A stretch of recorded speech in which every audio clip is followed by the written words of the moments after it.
You are live. It's alive.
Well, a pleasant good evening and welcome to Bedtime Stories, the show designed with the lovers in mind, where we put you to bed but never to sleep with the greatest love songs of all time.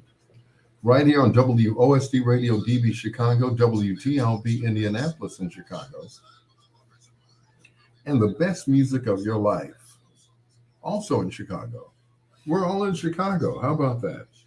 Broadcasting from Chicago to everyone around the world. Thank you so much for joining us. Hello to Catherine Flowers, who just joined us on Facebook Live, and the other ones who are going to be, I guess, joining us on Facebook Live real soon. I appreciate every one of you guys. I know I say this all the time. It's like, you always say that. Well, it's because I really mean it. I wouldn't say it if I didn't mean it, right? Well, you know me, you know. Anyway, hello, Alexis is on Mars. Is that it? Okay. Also to Catherine Flowers. I just said her, right? Anyway, coming up in our last hour, we do a little thing we call foreplay. 4 songs by one of your favorite artists, groups, male or female. And that comes up in our 11 o'clock hour. That's 11 o'clock Central Standard Time. And no, this ain't no Bruno Mars. This is the original one from Confunction. This is Love's Train, kicking it off with Bedtime Stories. The show designed with the lovers in mind, where we put you to bed but never to sleep with the greatest love songs of all time.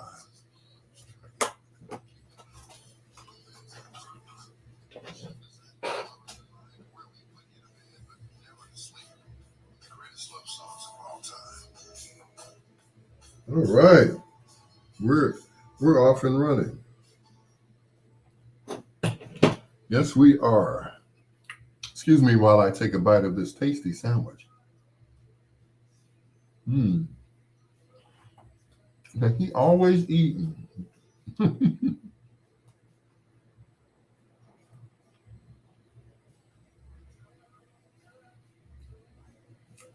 I can't help it. When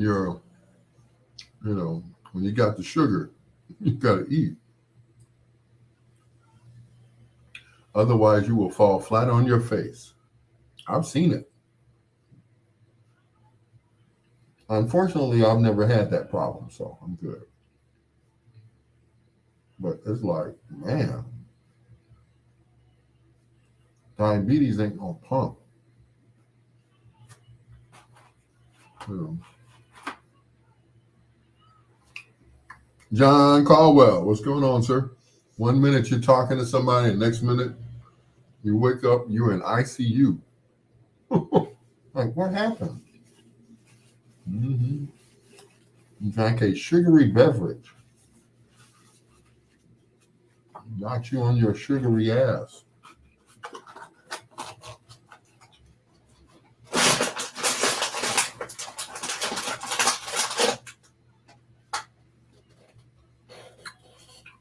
I heard Al Greer drove a busload of immigrants to Martha's Vineyard last week. Good evening, Troy.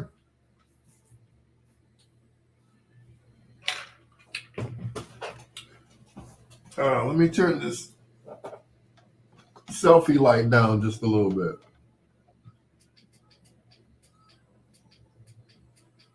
Put it on that setting. Wait a minute. Go back. There we go.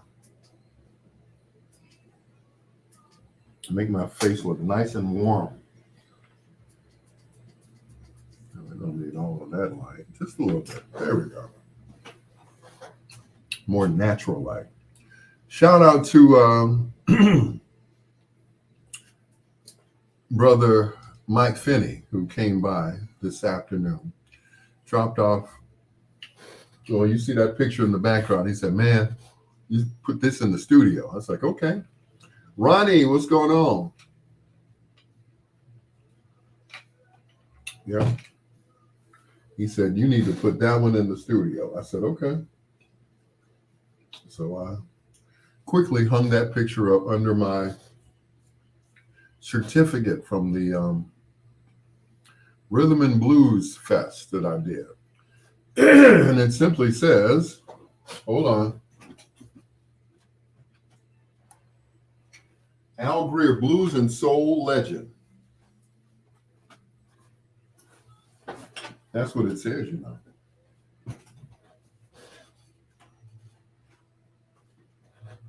I'm like, Blues and Soul Legend. I like that. No, I like that. Blues and Soul Legend. Not really, right? Of course, Troy will disagree with that, you know.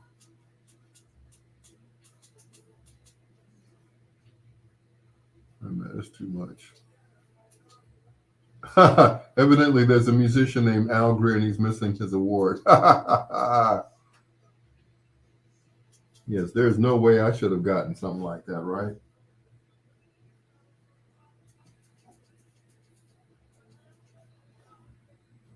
Yeah, I have definitely paid no dues to get a Blues and Soul Legend Award.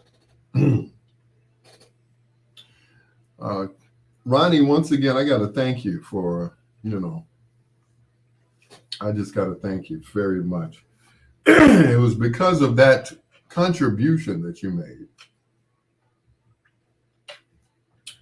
that I was able to start my my bankruptcy.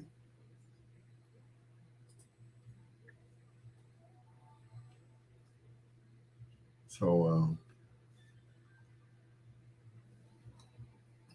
hopefully I will be getting my car back this week. They said normally it takes 24 to 48 hours. And they have to give it back to me. Ha ha. So, of course, I included my parking tickets and what else? Oh, I should have included my gas bill on there. Ooh. I forgot. My gas bill is like astronomical. That's only because where I used to live, I had a gas bill there. And unfortunately, I got kicked out and the young lady didn't pay the bill. $1,400 worth. Yeah. Wait a minute, I take that back. That was the light bill. So.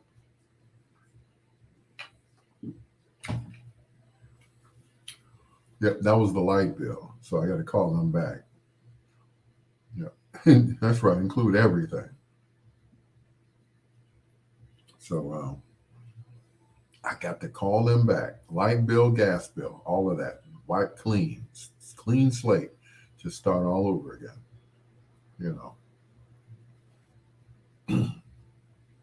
It's done all the time, right? Somebody I was discussing that with, I said it's bankruptcy isn't a bad thing anymore. It used to be like, MC Hammer declared bankruptcy. Like,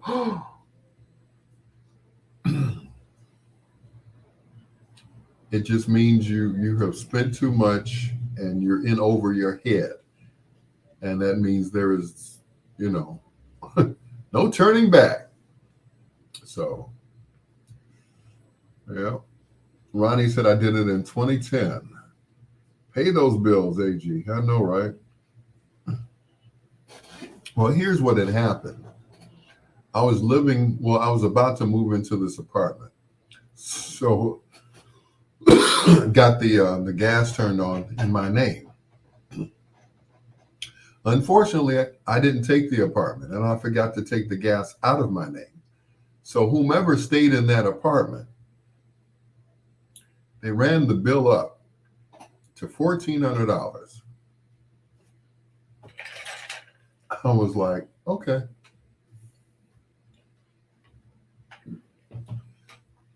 That was number one. And then the light bill. Like I said, I was living out in Park Forest and the light bill got run up. So it was like, okay.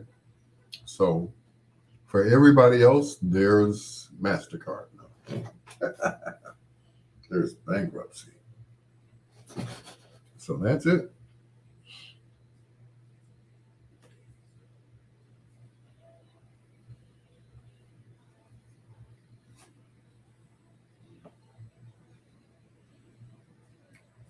So we'll see what happens from there. But this way I get to get my life back. So, you know, my car, everything, and start all over again. It's funny how my hair stops right here and then starts to fade out. And I still got hair up there. You know, it's just not thick like it is around here. You know, should declare bankruptcy on my hair.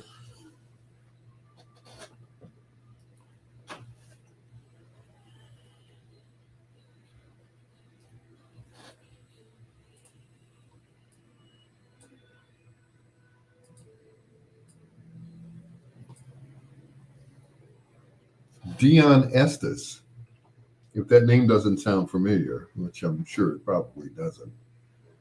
Dion Estes was a background singer for um,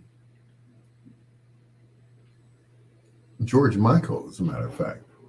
You can hear George Michael singing in the background on that song. Dion Estes, Heaven Help Me, right here on Bedtime Stories with the peanut butter brother, Dr. Al Greer. What's going on? Would you say Dion Estes was a bad bass player? Was he? Okay. I only knew Dion as a background singer, but I didn't know he also played bass as well, John. Well, of course, you would know that because by you being a bass player, you would know all of that good stuff. So it's Bedtime Stories with your peanut butter brother, Dr. Al Greer. Thank you so much for joining us, where we put you to bed, but never to sleep with the greatest love songs of all time. Here's one from Heatwave. This is Look After Love. It's your peanut butter brother, Dr. Al Greer. Hello to Greg Moore from Chicago Soul to Soul and one of the M Squads, also John Caldwell, who's also a part of the M Squad as well. The M Squad. It's the M Squad. Yeah. He's playing bass on that track and all the stuff with George Michael and wham! Did you hear the bug?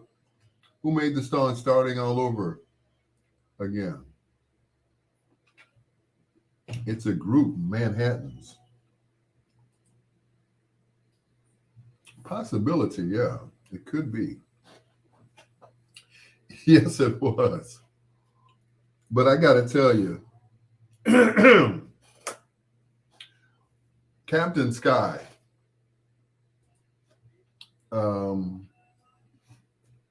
woo! Captain Sky knows how to push a brother's buttons. You know, he has been, yeah, that's it. Mel Tim, thank you. Thank you, John. I wasn't even addressing that, but thank you. I do a thing on the B-sides called the Spotlight.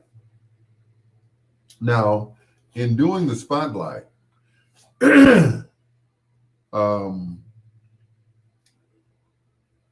I play 3 of their songs each hour. 3, 6, 9. So they have to have at least 9 good songs for me to play. Hit or, they didn't have to be they could have been a top 10 hit, it could have been a top 20 hit. So that's what I do on the B-sides.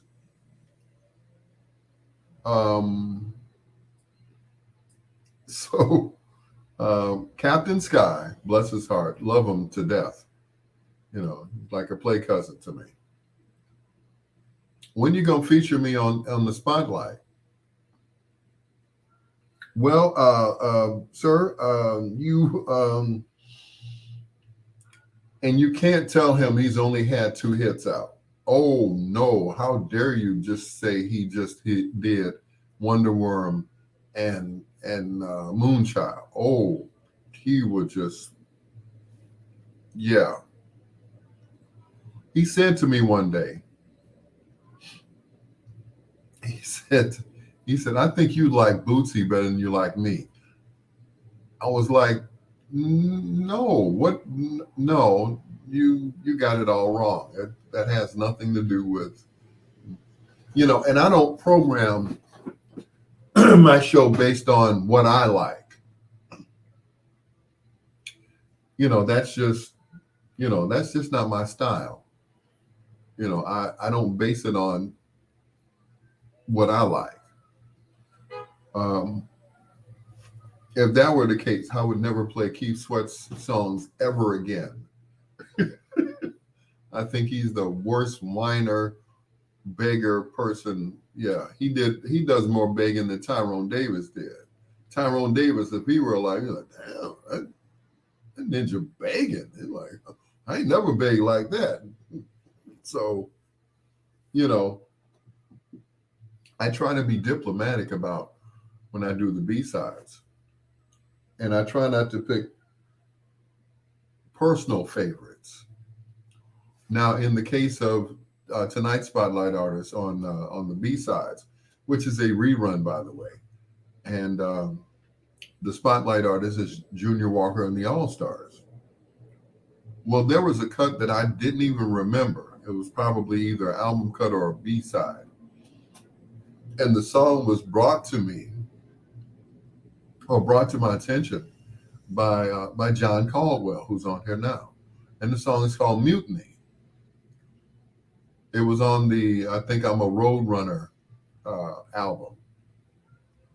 So when I heard it, I was like, because it starts off like, you're in the army, not the and it goes into this funky groove. It's like,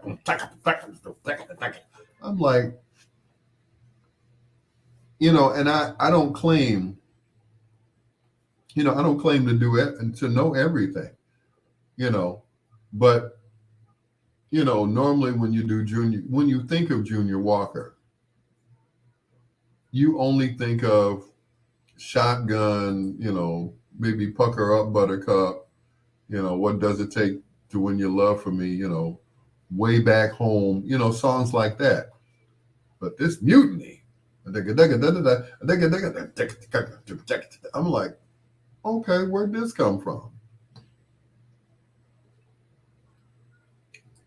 So, I'm always open for new songs, When you think about some of the best songs that were made, those songs were not always top 10 songs.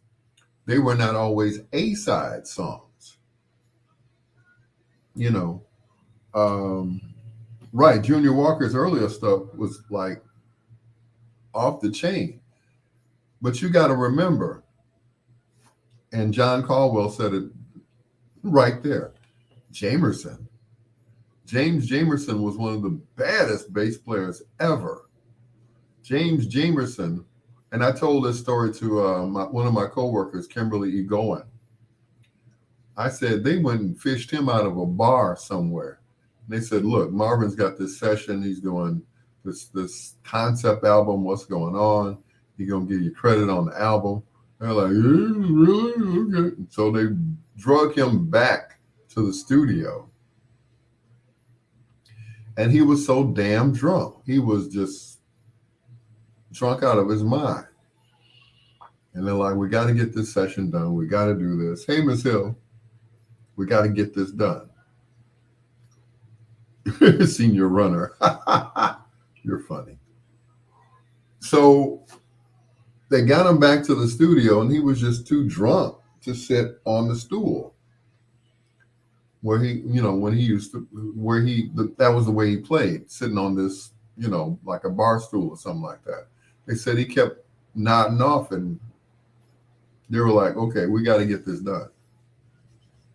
So they said, I just heard Winter Sadness by Kool and the Gang. Isn't it pretty? Isn't it a pretty song, Ronnie? So they laid Jamerson on his back, and he played that beautiful bass lick on What's Going On.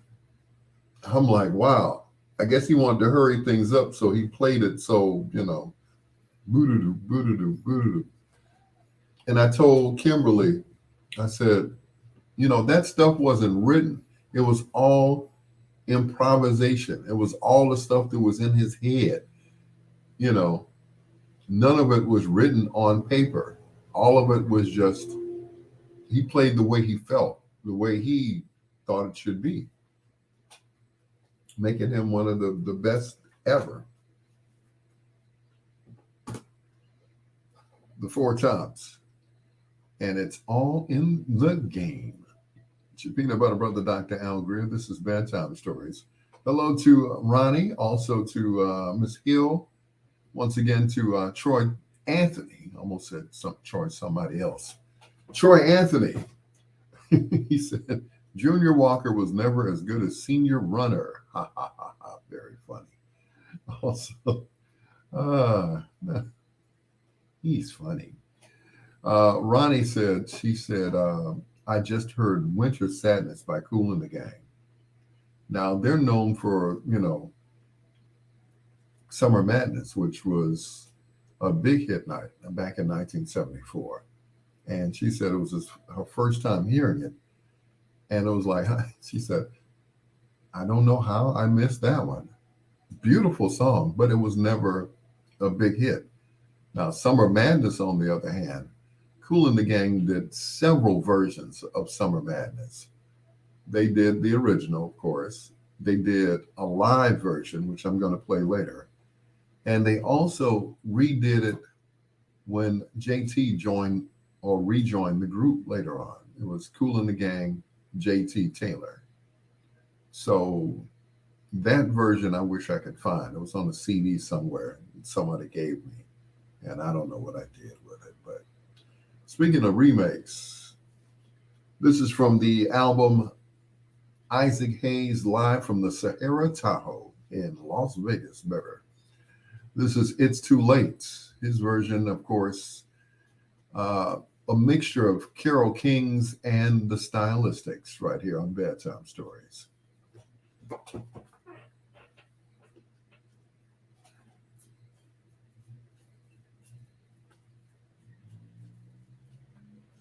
Oh.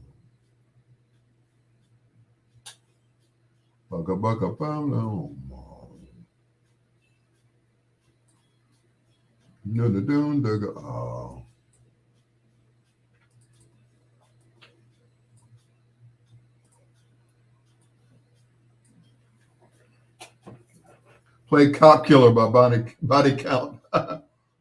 Somebody said I look like Ice-T. I'm like,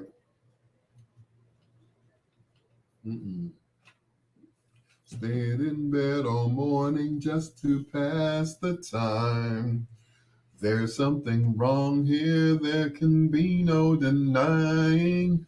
One of us is changing, or maybe we've just stopped trying. Come on, Ike. Ike put the two together and said, okay, this is how we gonna do this one. Ba, ba, ba.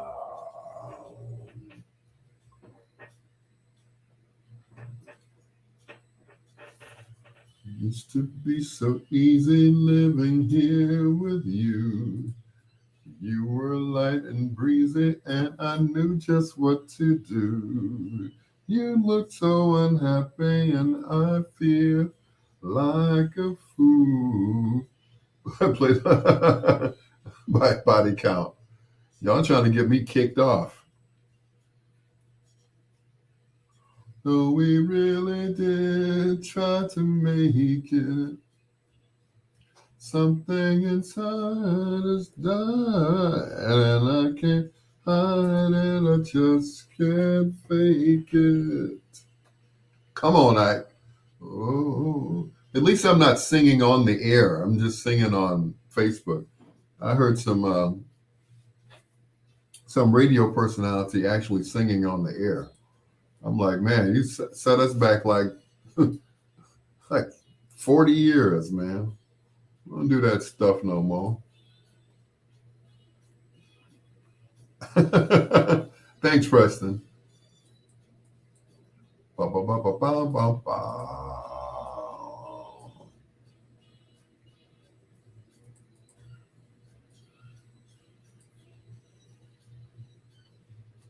Just can't stay together.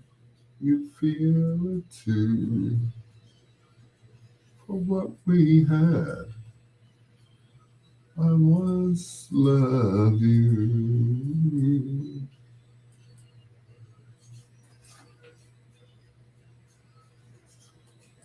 Bad boys. Bad. I don't care what nobody said. Isaac Hayes, him and Barry had a thing going on. Well, who was the better between the two? It's hard to say. Now, I was a big fan of Barry. Now, Isaac Hayes came out first. Isaac Hayes came out like 68, 69. It wasn't until like 71, 72 that we heard about Barry White, you know. But Isaac was more earthy. He was more, he was more country, even though the two of them were born in the country. Barry migrated from Galveston, Texas to LA. So read the lyrics to There Goes the Neighborhood like you're quoting Shakespeare. Oh, no. Yeah, both of them are great, but I got a chance to read Barry's autobiography, which was called Love Unlimited of all things. I'm like, he was a character.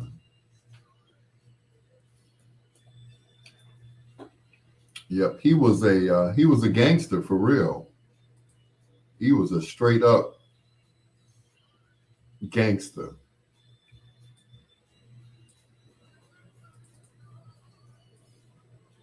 They said he walked into a record exec's office one time and demanded that they release his album. He had on a long leather coat, and he pulled back that coat, had a 9mm on him. He said, I command you to put my album out.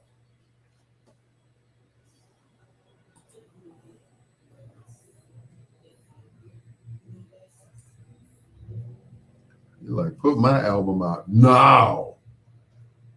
Yeah. Barry was a bad mother. Shut your mouth. I'm talking about Barry. Greg Williams from Switch told a funny story about Barry White. Tell the story, John, because actually, before Switch became Switch, they were known as White Heat, based on Barry White. So they were under Barry before they were under Barry White instead of Barry Gordy. So I don't know who the busboys are besides Al being, since he doesn't have a car. But I'm going to get my car back, though. Yep, Barry White was the first to produce Switch when they were White Heat. I was like, check him out. Okay.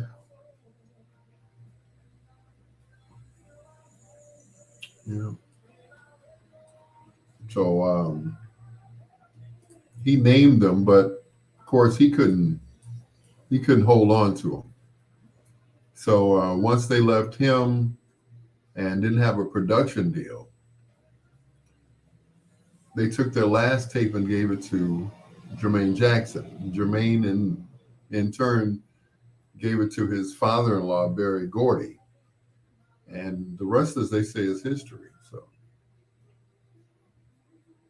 right, right, exactly. Barry was like that. Hmm, he was a son of a gun.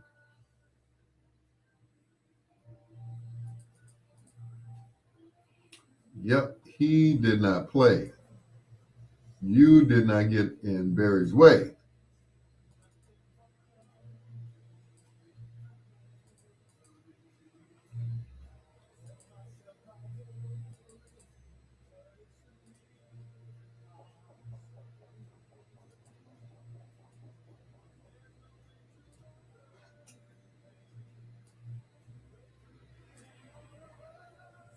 Barry was a guy that you did not want to cross. You know, he was a part of a gang called the Businessmen. He and his brother Daryl, they used to steal Cadillac hubcaps. Sound familiar? Yeah. That's how James went to jail. No, James went to jail. He stole a dead man's suit off of him.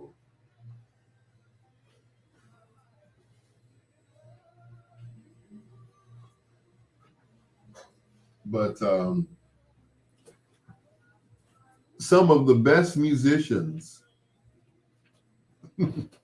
I guess they had to go through something to get to something, you know. So they were like, some of them were locked up, and they came out, and in coming out, they just, it made them stronger, it made them tougher. But Barry was a straight up gangster. He said he was performing one night, and his brother never left that life. And he said he was performing one night, and it was like kind of like if you watch the Little Richard story, the night his father got shot. Little Richard felt something was wrong, and sure enough, this guy had shot his daddy, and he said he would never forgive him. And the guy did time, the whole thing. And when Richard got saved, he finally forgave him. But he didn't forget that this guy, whatever his name, Leroy, whatever, had shot, I heard Barry White bought the electric company. It was called White Power. Oh, Troy, you're so funny, man. You're funny, man.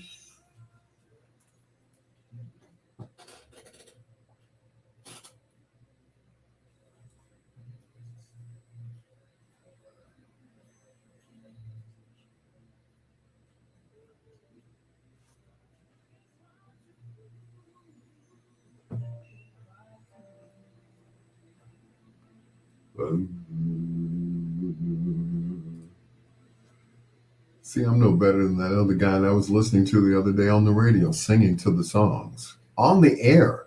I'm like, really? All right. Back to Joe Neck Bone Radio. It's your Dr. Al Greer. The Manhattans and Men, they cry too. Yes, we do. It's your peanut butter brother, Dr. Al Greer.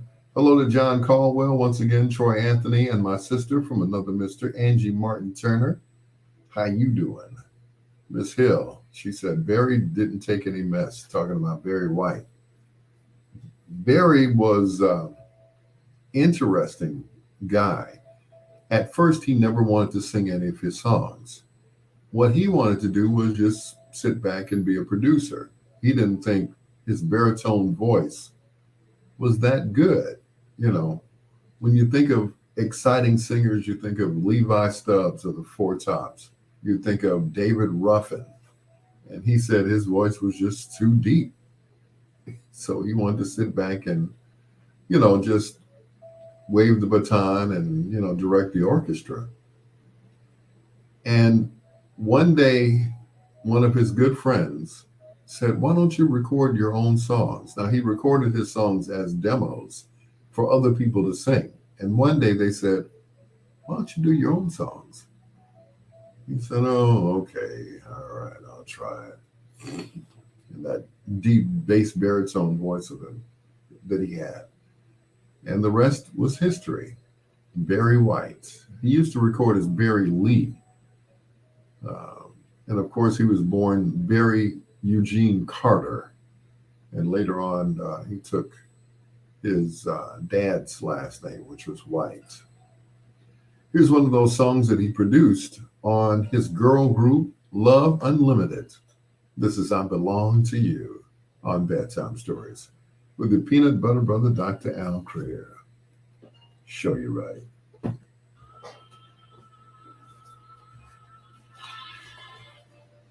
Belong. Yeah, baby, I belong to you, baby.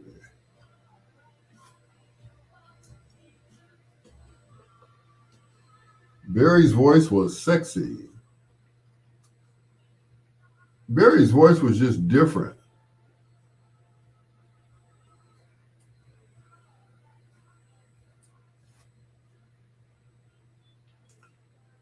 I don't know how sexy it was. It was just different. He sounded different than anybody else. Him and Isaac Hayes,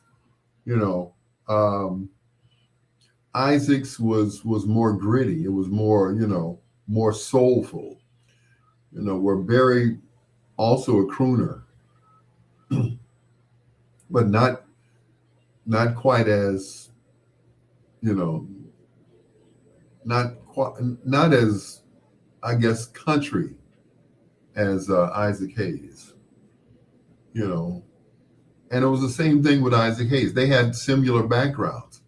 Isaac Hayes and his songwriting partner, David Porter, wrote songs for the Emotions. They wrote songs for Sam and Dave, the Soul Children. Ooh, ooh, ooh, Sweeter He Is.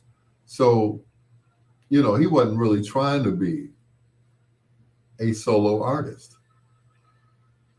One day they were playing around in the studio and they did an album, and of course the album didn't do anything. It was released on Stax Records and it didn't do anything. Well, at that time, Stax Records was going through a thing because they were owned by Atlantic. At least their masters and everything belonged to Atlantic Records.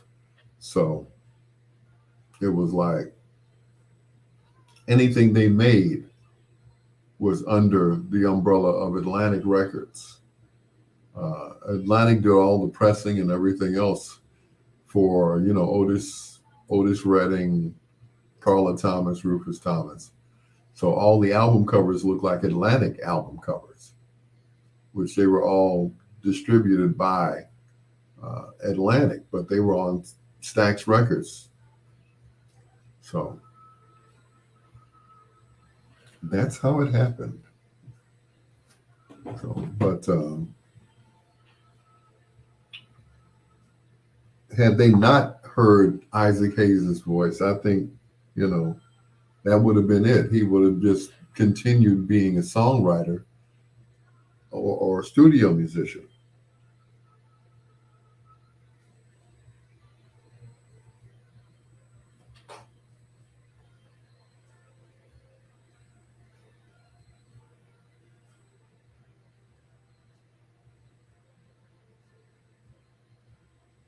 Yeah.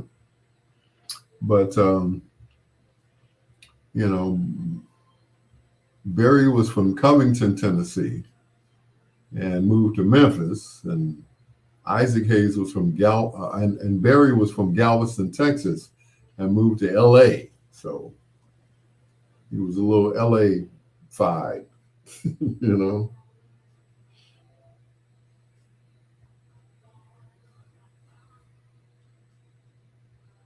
LA fied.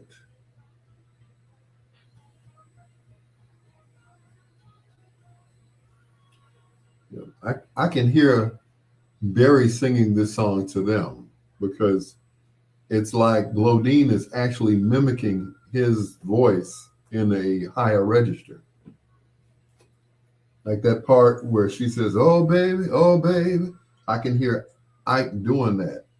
I mean, Ike, not Barry doing that. Oh, baby. You know. Anyway, I heard Otis Redding invented elevators. That's why his name is on all of them. Can anyone confirm? No, he did not. But it was a black guy who invented an elevator.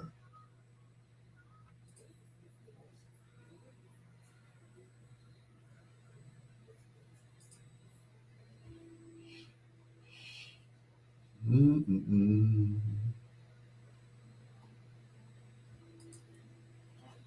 It was under Barry's direction, absolutely. But here's one you probably didn't know. Well, you probably did know, John. Uh, Ray Parker Jr. was part of the Love Unlimited Orchestra. So much so, he co-wrote Satin Soul. That's him playing lead on Satin Soul. That's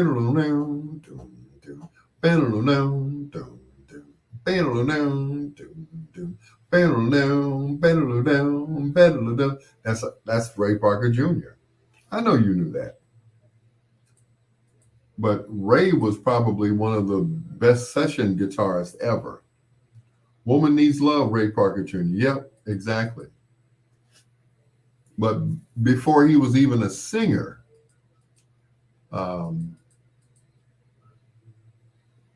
he was a session musician. He played, behind the Funk Brothers, or played with the Funk Brothers of Motown. So it was like, he was one of the best. He co-wrote, what's that song? Rufus and Shaka Khan. You got the love. Give me the strength. Keep on living. Yeah. But that's him that leads that song.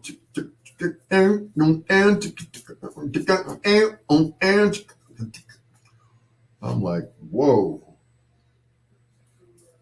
Ray was, he was in demand as a session guitarist even before he started his own group. So, also Ray was the writer of "You Make Me Feel Like Dancing" by Leo Sayer, but was never credited. And there was a lawsuit put out by Ray Parker Jr. against Huey Lewis and the News. Their song "I Want a New Drug" sounded very similar to Ghostbusters. It was the same bass line. So, of course, he sued poor little Huey. He got sued, and they wasn't feeling that. His record company, Chrysalis, they all got sued. Like, you should have known, But hey, so he's done a lot of work on the Hot Wax Invictus label. Yeah, want it, young man, single and free, experience, that's all him. Yeah, that's all Ray Parker Jr. That and every album done by the Dramatics. He and Michael Henderson, guitar, bass, on every album. Look back at your albums now. But Hot Wax Invictus,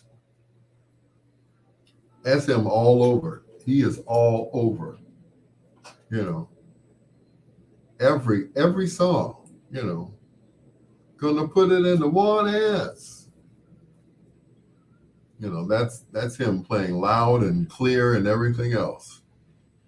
Some of the best licks were heard on Invictus Hot Wax, and they were all led by him. Some of the Funk Brothers would moonlight and go over and record at United, which was another another recording company, and they would, you know, bob back and forth.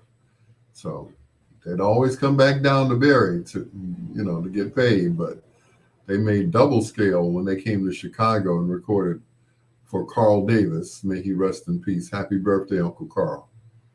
He was, ooh, talk about the Godfather. Now you saw the movie Five Heartbeats. Yeah. Carl Davis was Big Red. Him and Nat Tarnopol, they were red and redder. But Carl Davis couldn't read a lick of music, but he knew music when he heard it. So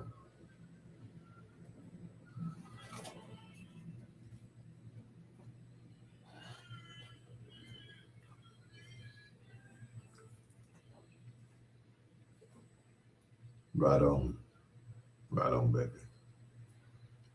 You turn my whole world around, baby. Yeah, baby. Right on, baby.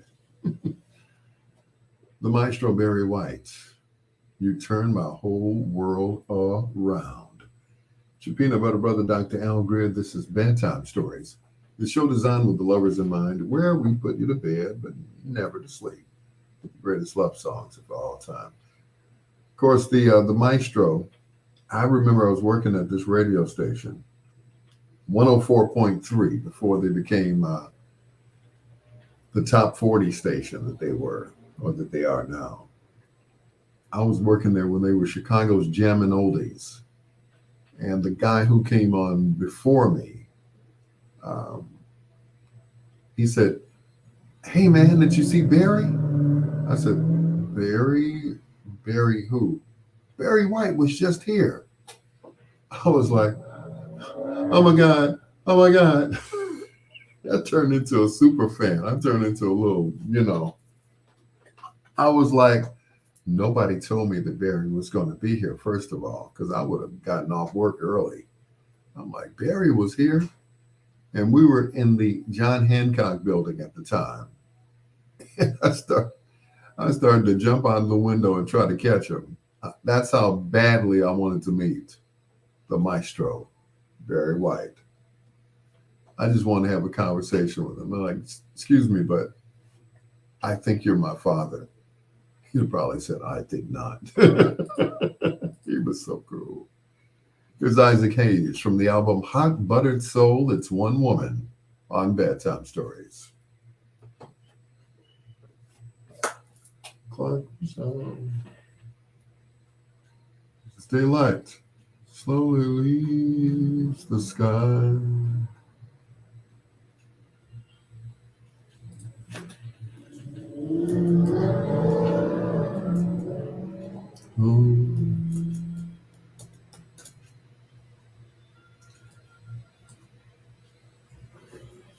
The Honeycombs, the Honeycomb Hideaway.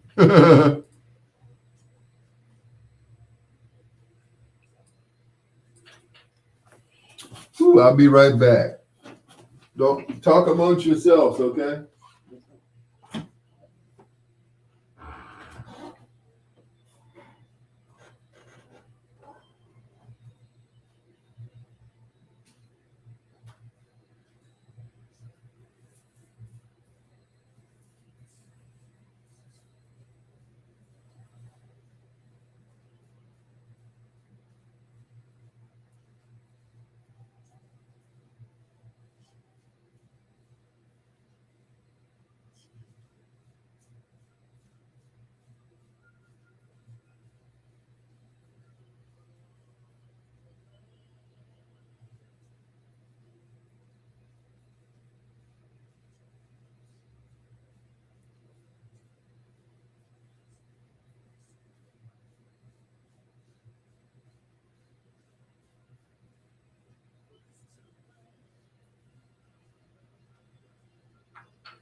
One Woman.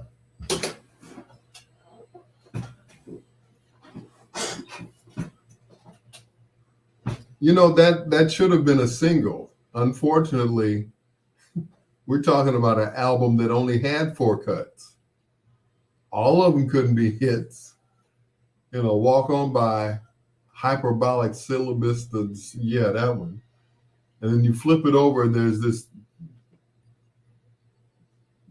3.5-minute gem called One Woman, which was the only, that and Hyperbolic Syllabus, yeah, that one, were the only 2 original cuts on that album.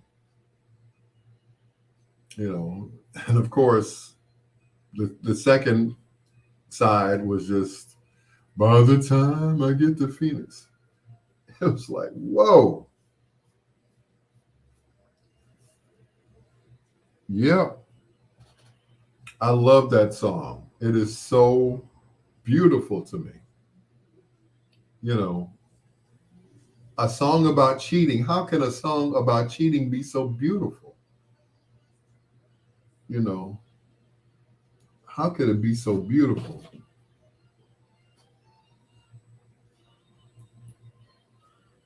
One woman's making my home while the other woman is making me do wrong.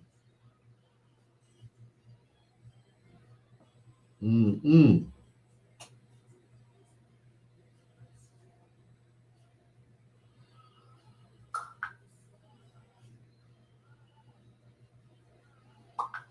Where I belong.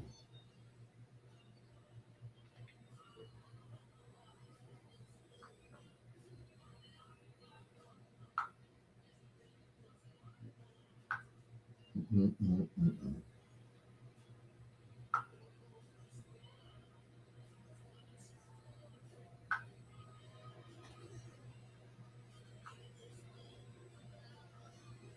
No, no.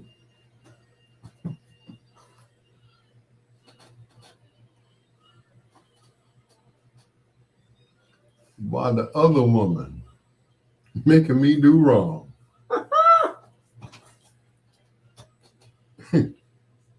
As it would be the white musician stealing from black musicians. Huey sued Ray and have to fork over a lot of money. I know, right? Which way to go? Yeah. One woman.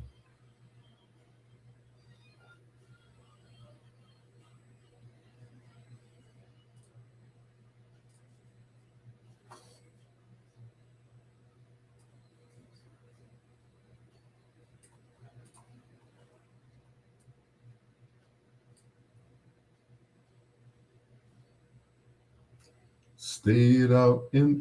Now this is another album cut from the Joy album, which was never released as a single, but it's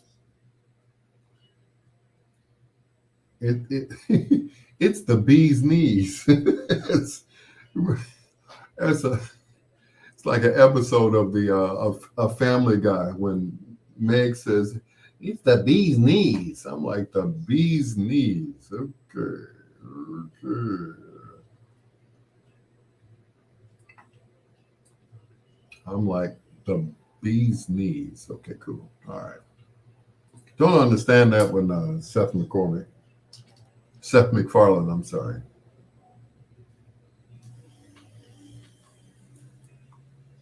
Always get them mixed up.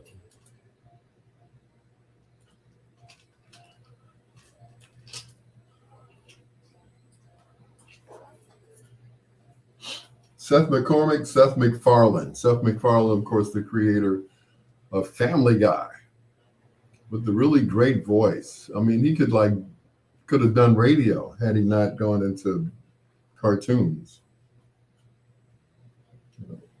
I mean, he could have done imaging and everything else. He's got and he can sing. Seth MacFarlane can sing. Oh my God. He can sing. What the deuce? He can sing. So did anyone watch the funeral of Queen Elizabeth today. It was on this morning, and it was quite long. You know, I mean, she's been dead for 3 weeks now, and I, they do things differently over there in jolly old England. Yes, first body was taken to. First, it was at Scotland. Keep dropping my little, what you call it? Keep on, we'll break it. Then I'm going to be sad.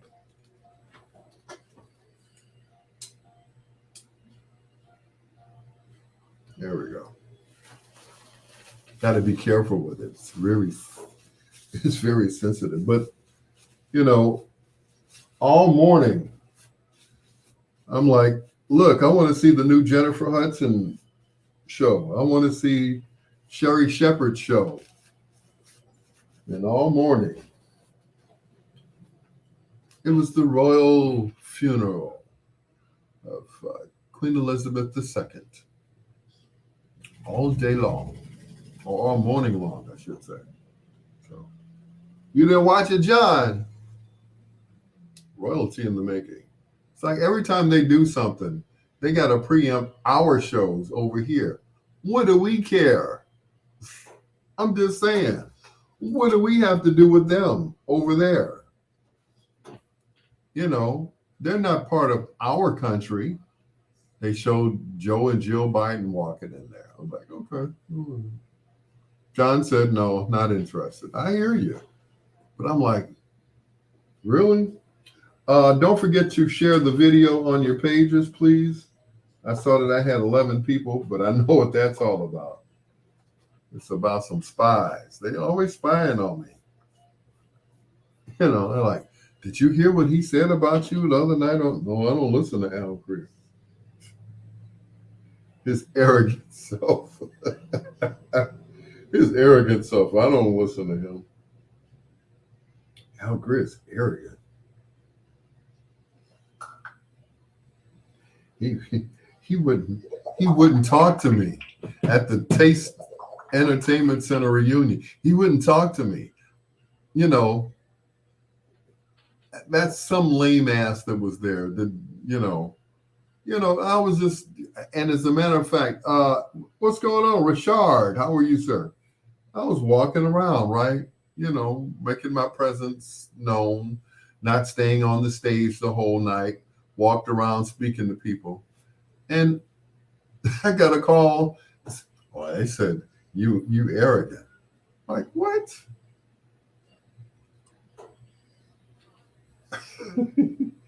That sounds like some that came out when I was a kid. It's like, Mrs. Greer, your child is arrogant. No, he's not. He just don't talk to you. He just don't like you. He doesn't know who you are to talk to you. Who are you to talk to him? Or who are you to call him arrogant? He don't want to talk to you. If he don't know you, he ain't gonna talk to you. It's just that simple. Oh, Al is just so arrogant. Oh, like, whatever. I speak to everybody. I know who said it. Now I know who said it. This chick has been trying to screw me for years. She was one of the waitresses at the Taste. Now I know. Now it makes sense. She's had a crush on me and everything. It's like, no. Like, no. She came in the DJ booth one night, right? There's a chair in the DJ booth. And she sat down in the chair and she spread her legs. She had no underwear on. You think I want to be bothered with somebody like that? You damn right. Hell yeah. No, I'm just kidding. Had it been somebody else, yeah, it would have been a different story,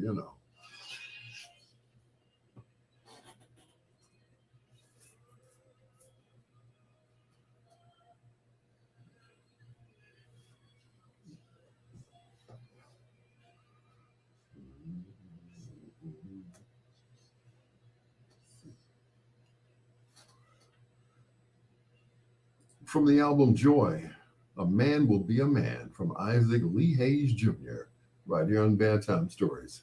On WOSD Radio DB Chicago, WDLB Indianapolis in Chicago, and the best music of your life.com.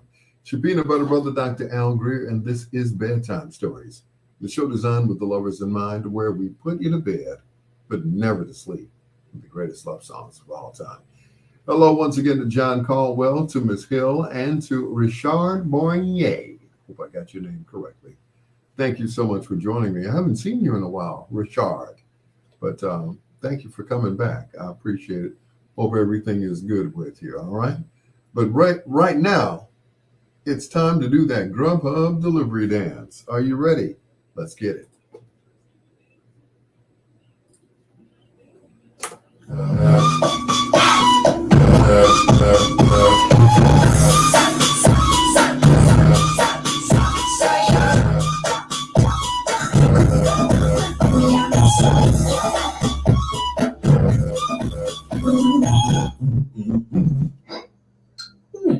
Get the food you love with perks from Grub What You Love.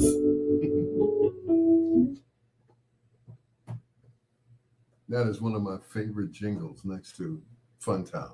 Anyway, once again, it's your peanut butter brother, Dr. Al Greer. This is Bedtime Stories, the show designed with the lovers in mind, where we put you to bed, but never to sleep, with the greatest love songs of all time. So I asked the people on Facebook, I said, did anyone watch the funeral procession for Queen Elizabeth II? John Caldwell said, no, I did not. Not interested. It's like, okay. Like, I hear you. Anyway, thank you so much. Kenesha Fox, long time no see. She said, so when did you become a doctor? It's a, what is it? Honorary doctorate degree, and it's in music and communications. I'm glad you asked. So I had someone to ask me that at work. They said, so when did you become a doctor? You know, started to say when you were a little boy, ask your mama. So I'm Dr. Al Greer. I got tired of people calling me DJ, so I had to do something about that. So I kind of like being called doctor. It has more validity than DJ. You know, DJ so-and-so, DJ Murray, DJ, you know, it's like, y'all can have it. You know, y'all want to be called DJs, that's cool with me. You know, DJ such and such, right in front of your name. They said, what's your DJ name? Al Greer. But what's your DJ name? You know, like, you know, DJ Needleman or DJ. You know. Let me stop before I get in trouble. Here's Marvin Gaye on Bedtime Stories. What'd you say about my lame ass commercial that plays 1,000 decibels louder than everything else? That's because I forget how high I've turned it up. So, you know. Mm-hmm.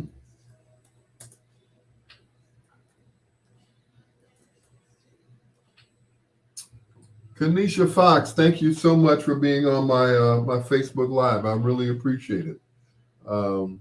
Believe it or not, I missed you. You know, we used to have so much fun. One year we went to Herb Kent's birthday party. I never will forget it.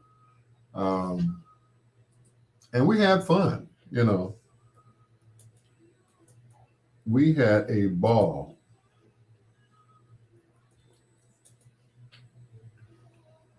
And I remember this so vividly. Yes, so vividly. But yep, we had a ball that night. Herb usually was, excuse me, I'm wiping the grease off my face.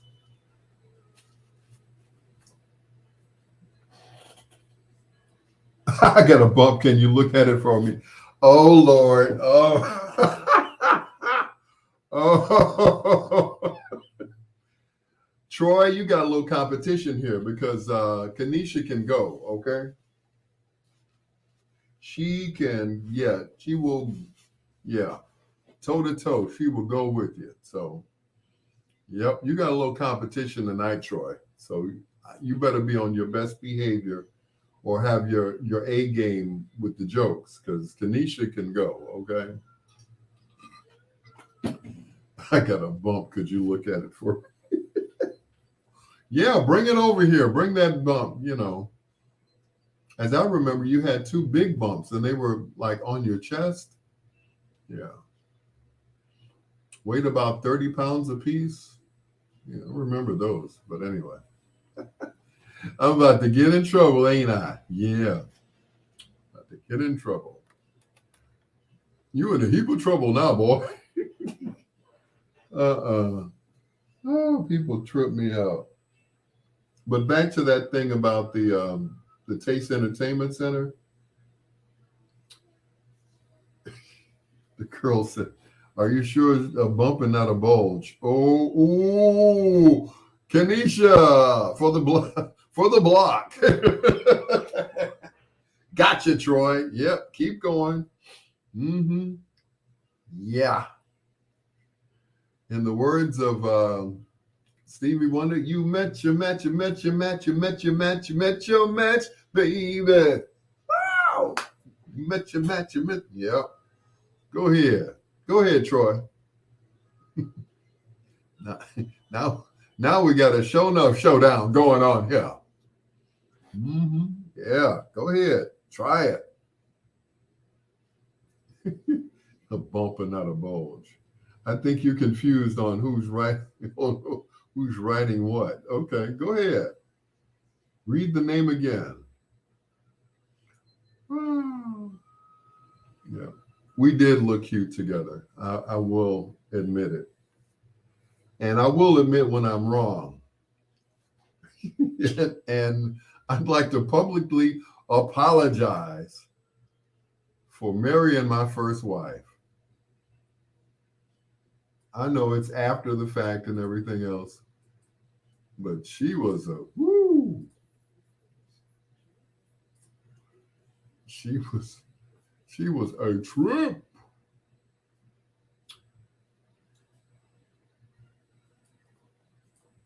She used to start fights with me. Yeah, she would start a fight because, I was so, laid back and cool and everything else.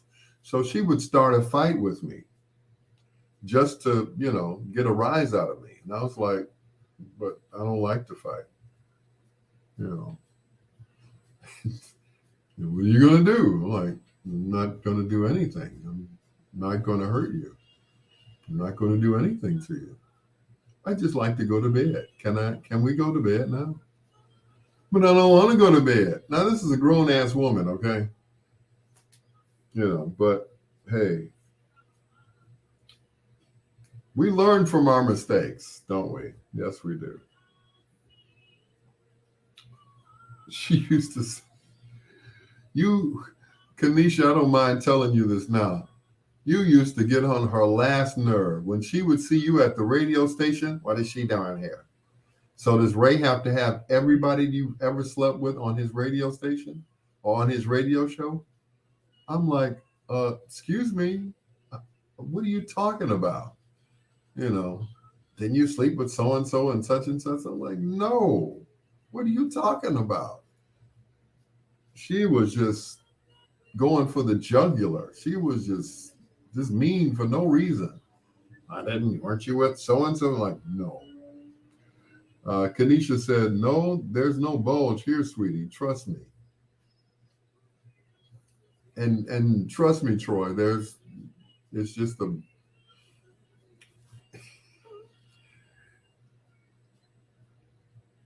a fat cat. That's all. I don't believe I said that, but anyway, no bulge. But anyway, y'all go right ahead. Keep fighting. Yes, this is interesting. But my money's on Kanisha tonight. Normally, Troy, I'd be in your corner, but not tonight. Not tonight. You're on your own.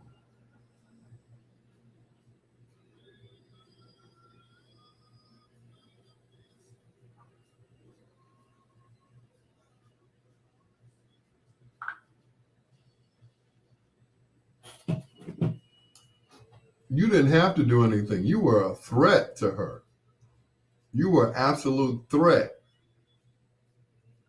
And I don't mind telling you, ooh, man, she would like, she'd see you coming and she would just, her whole demeanor would change.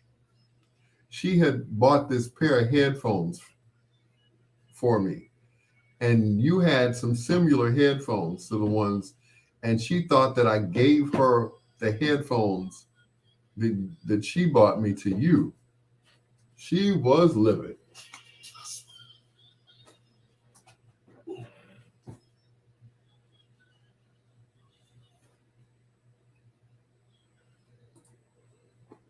Harold Melvin, The Blue Notes, featuring Teddy Pendergrass and Sharon Page. And I hope we can be together soon. Right here on Bedtime Stories with your peanut butter brother, Dr. Al Greer. Coming up in our next hour, we do a little thing we call foreplay. But I got to thank everyone who came out to the Taste Entertainment Center reunion on Friday at the Grand Ballroom. We had a ball. DJ James Ballard was there. Of course, Uncle Sam Chapman, the godfather of the Steppers. Who else was there? DJ L Genius was there as well. But, of course, Melinda did her thing as Tina Turner. And LaWandia did her thing as, I don't know what she was trying to be that Friday, but normally she sings Phyllis Hyman. Now, for those of you who know me, you know I'm in love with Phyllis Hyman. So I was all ready for her to sing some, the answer, boy, is you. She did. She came out there and sang Down Home Blues. I'm like, no, you're not supposed to be singing that. So that was it. But as usual, of course, Tina Turner, a.k.a.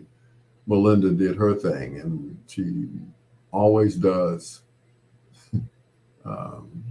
She always does Proud Mary, which always brings down the house. And she, of course, brought down the house. And my thing was, she should have not made it about herself. It was her birthday and everything else. It should have been made more about the people who started the Taste Entertainment Center. That's Don and Larry, Marie, and Gloria, who is ageless. Oh my God. Gloria is ageless. I looked at her face. I'm like, you look exactly the way you did when this club opened, when you were a barmaid. Oh, wow. Mm-hmm.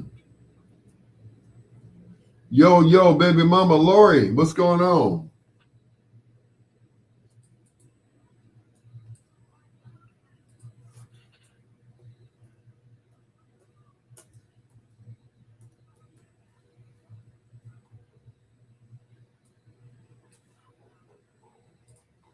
Baby mama.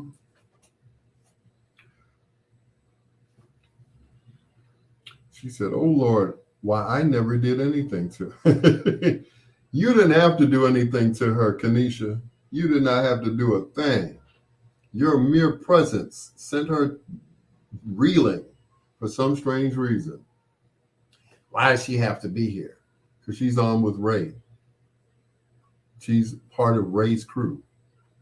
Well, I'm not going in the studio until she leaves. Really? Okay. Cool. No problem.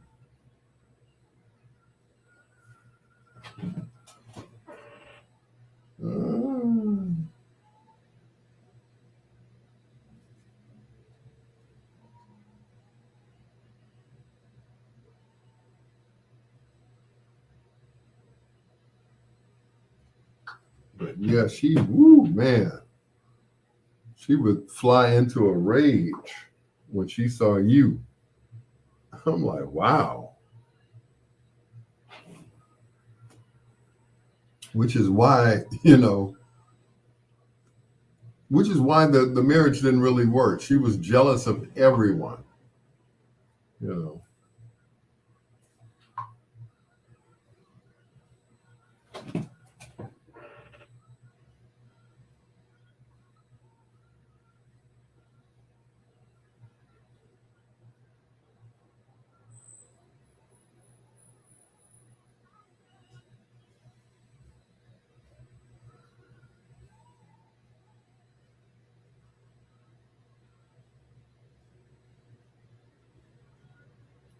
Courtney.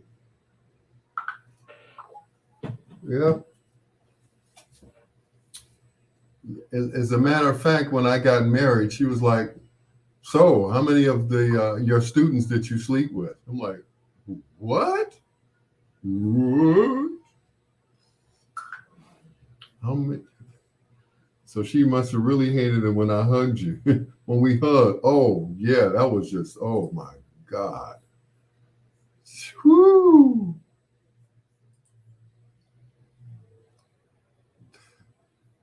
That would send her, yeah, to the moon, Alice, to the moon.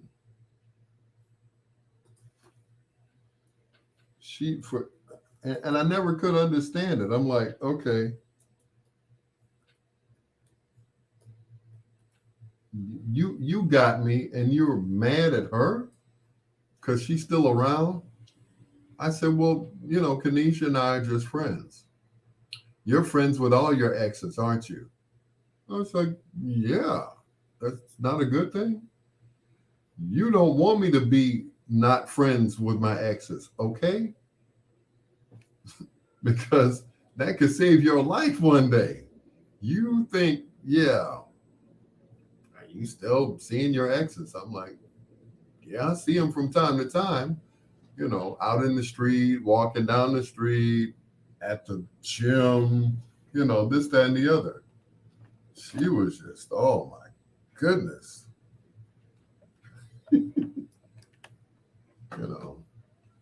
Her thing was, once they're exes, they should stay exes. You shouldn't have any dealings with them. You shouldn't call them. You shouldn't talk to them. They shouldn't hug you.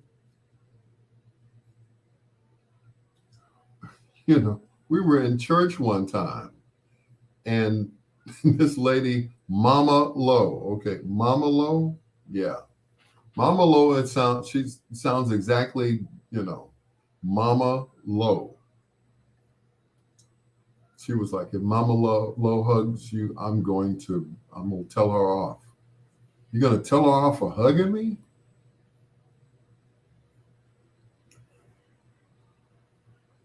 Okay, well, did you ever tell her we weren't in a relationship? She wouldn't have believed it if I said we weren't. She would not have like, nope. At our reception, she looked around the room and at everyone. It's like, you slept with her. She got big breasts. Yeah, you slept with her. She got a big butt. I was like, but no, not my students. Yeah, I bet you didn't sleep with her. I'm like, no, I didn't sleep with her. I bet you I didn't. And get this, I don't know if I ever told you.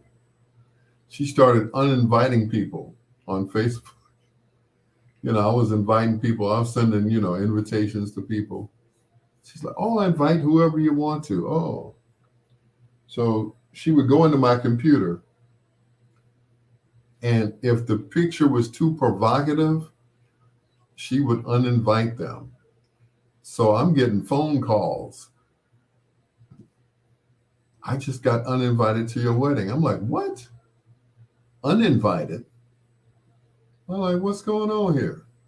And sure enough, she was uninviting people.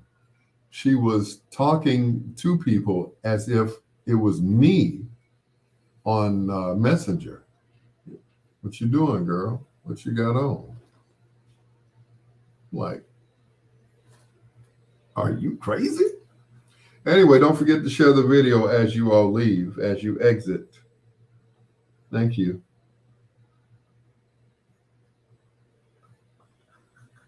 Yep. Anyone who looked like that they were my type, she didn't like them. You were the main one. Like, oh yeah, I know you kicking it with her.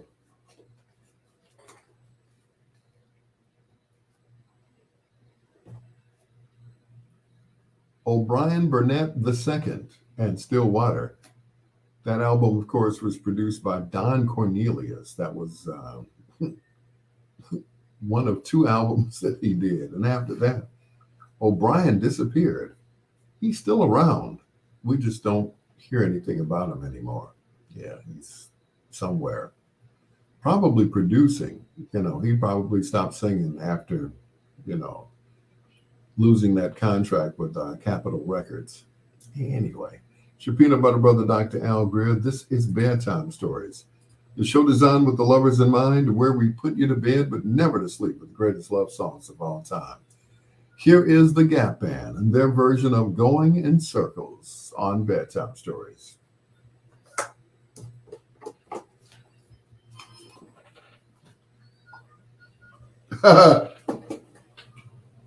to the wrong wedding. and get this, her father's name was Charles Wright.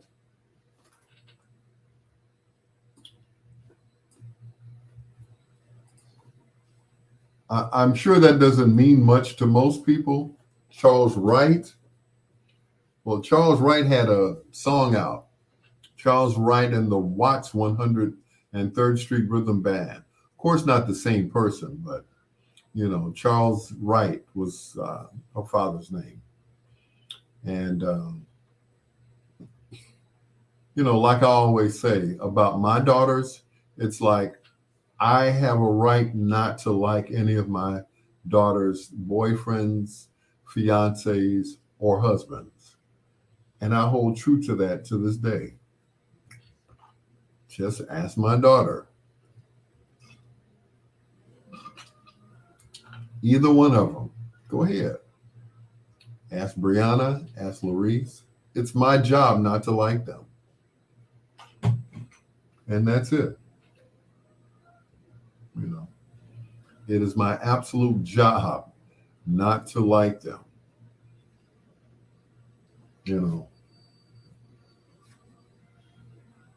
As a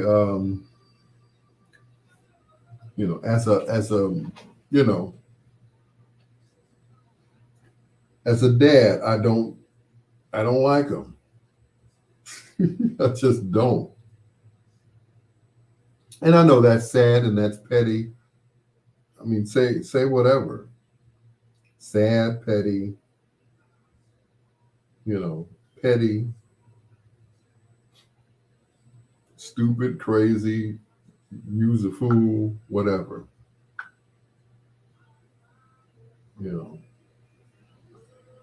Say what you will.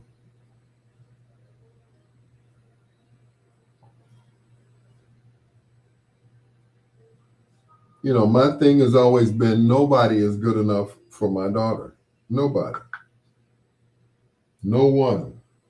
No way.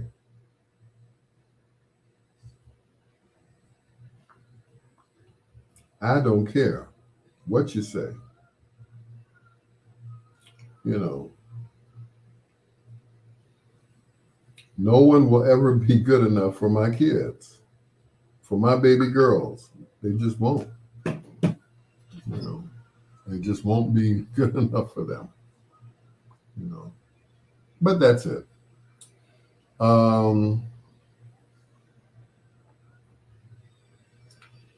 If I had invited you to that wedding, boy, that would have been a fiasco because she'd have lost her mind. How could you invite her? It's easy. I picked up the phone and would you come to my wedding? Yeah, okay. Anyway, I'm losing listeners and viewers quickly tonight. Cool. Crazy part about it is that you met your wife at the birthday party that I threw for you. Ooh, you just won't let that go, will you, girl? And once again, I truly apologize. I really do. That was probably one of the worst things that I ever could have done to myself. I thought at age 50, I was ready to get married. I really did. I thought, yeah, I'm 50. I did everything that I wanted to do, and you know, and I guess, you know, like everybody says, you know, I'm not gonna say she's a friend of mine, but she's somebody I've known for a while. But I will say this: karma's a bitch, and I guess I got what I deserved, right? We got married in August, September, October, November. By November, she was out of my house. And she was out of my life. What's going on? Russell, shake and bake. Baker.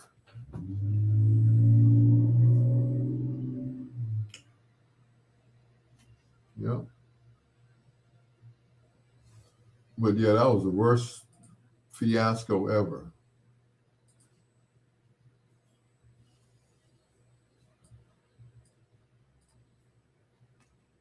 That was, whoo. I'm I'm still paying for that to this day.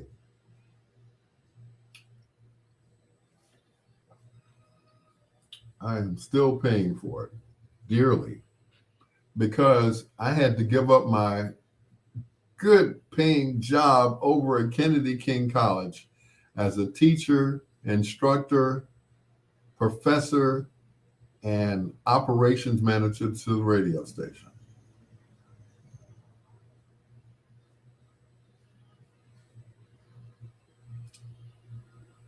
I could still kick myself to this day because of that.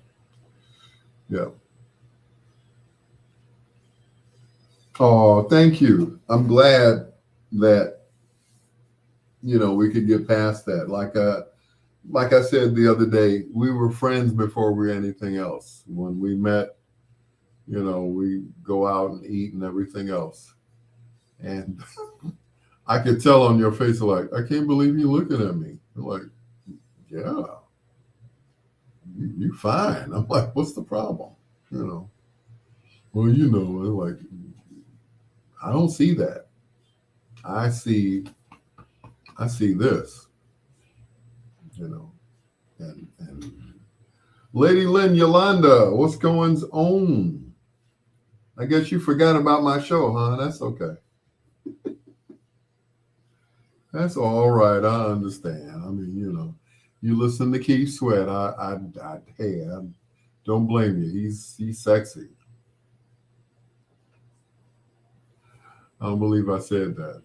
If he's sexy, show us John Legend. I'm gonna die. I'm gonna die.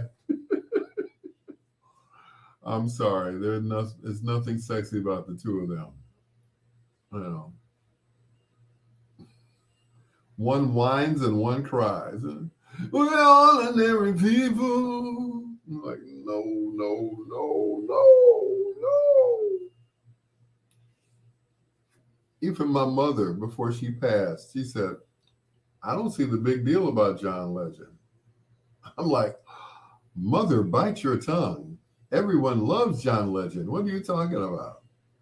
They think he is like he's the best soul singer ever since Marvin Gaye. Like, oh, hell no. Both of them are gorgeous. Keith Sweat and John Legend.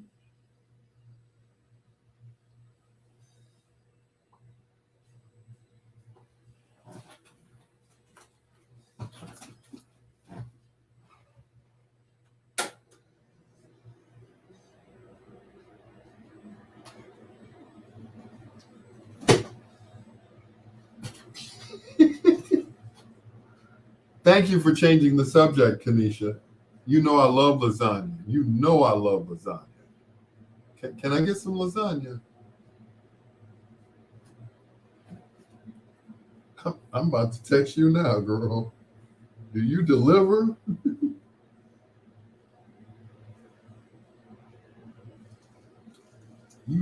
I love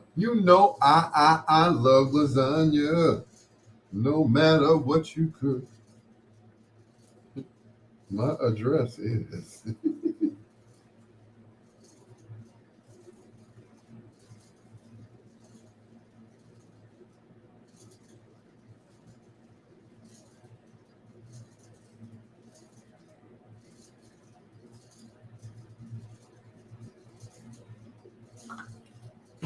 Ooh, I love lasagna. Ooh, me and lasagna. Me and I ain't much on Casanova. Me and lasagna always been friends. Keith Sweat is a buster.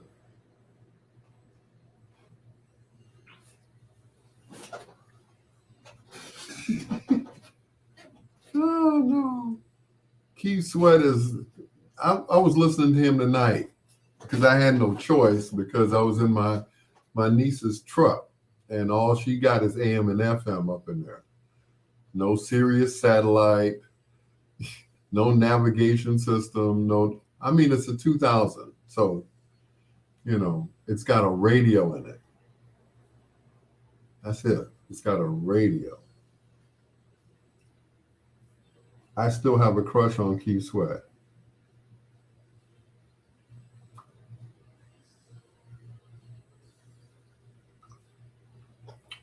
She said, "Yeah, I know that, but you love all my cooking." You got that right. Like cordon bleu? Shoot. Are you kidding me?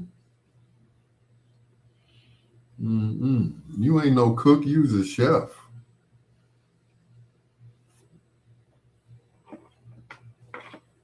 That's that real food that right there. Yeah. Troy Anthony said, in order of the Queen, the bagpipers at the funeral played a Queen song. Another one bites the dust.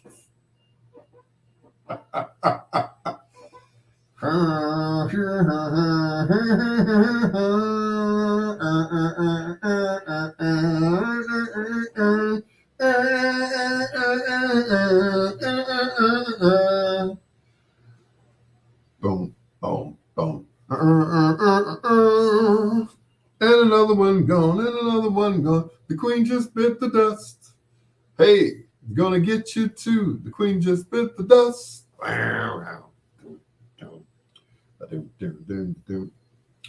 Yep, you was a chef. You ain't nobody's cook, girl.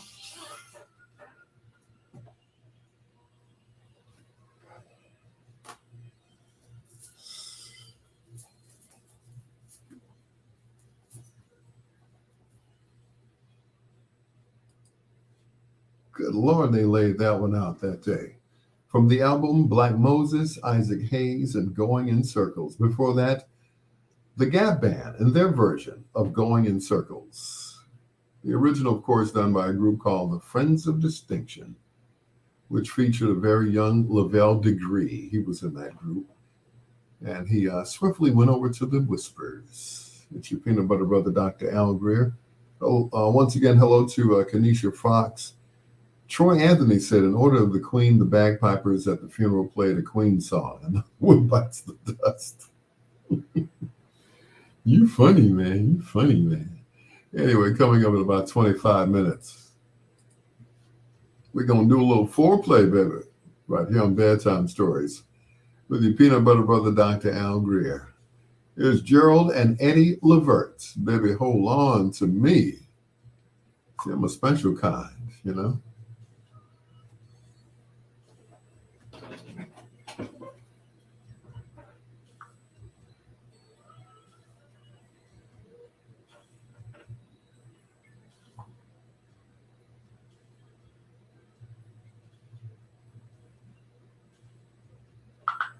Telling you in diamond rings.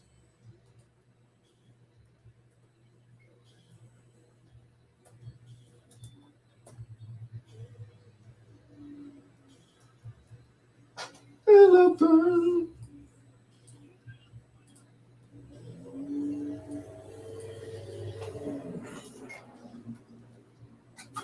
Baby, hold on to me. You see, I'm a special kind. I'm special. I'm special. A man that is hard to find, told you 1,000 times. You better hold on to me.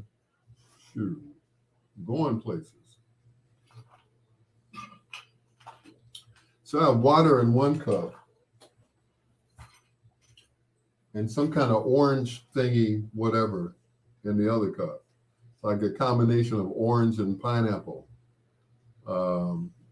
sugar-free. And right now, both of them are ice water because they're both empty. You funny, Troy. You funny, man. So shout out to my daughter, Brianna, who got me a Mr. Coffee for my housewarming.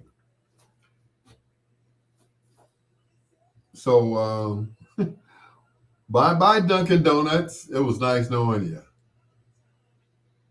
So I've been drinking Dunkin' Donuts coffee made by myself. What I do is, I get up, fix me a pot of coffee in the morning, put a couple of scoops in the scooper. By the time I get out of the shower, it's ready. Already got my cup ready, got the cream in there already.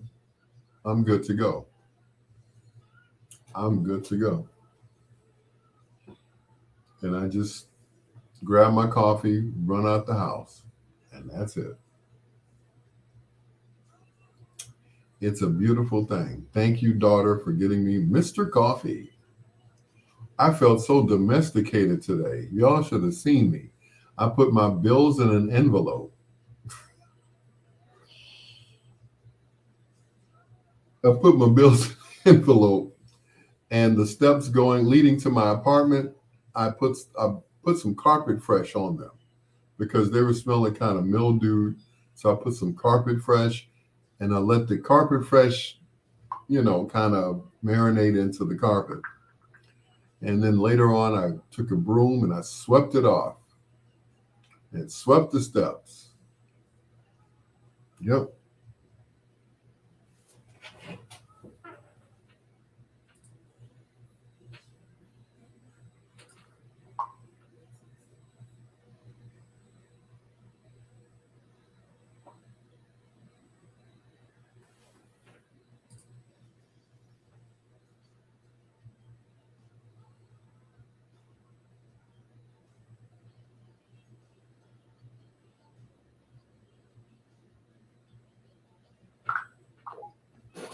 But anyway, whoo.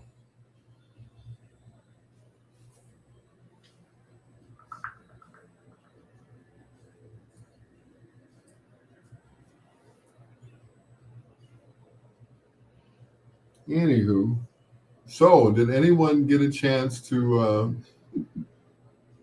about to rub some salt in some wounds? Anybody see the Bears game Sunday? Guess not, huh? Nope. No Bears game? No. Okay.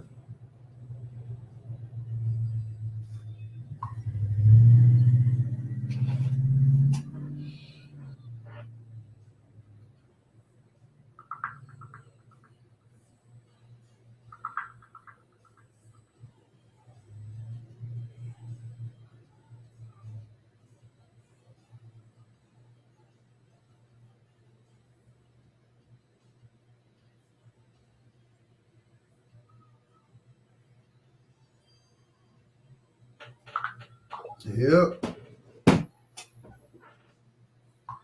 Mm-mm.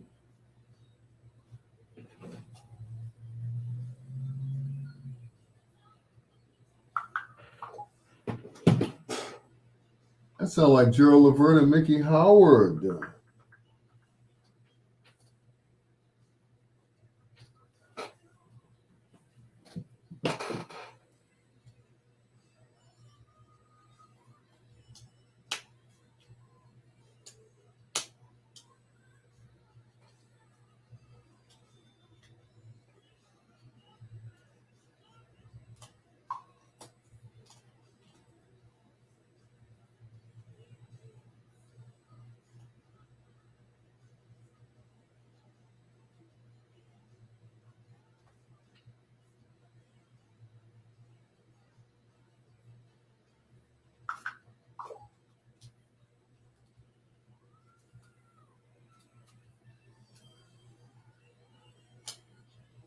Ooh, I got a White Castle gift card. Ooh, look at there.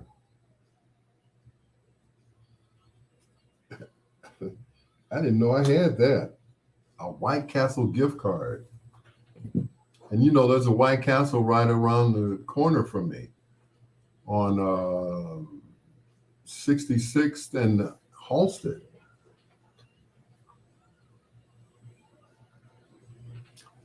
Yep.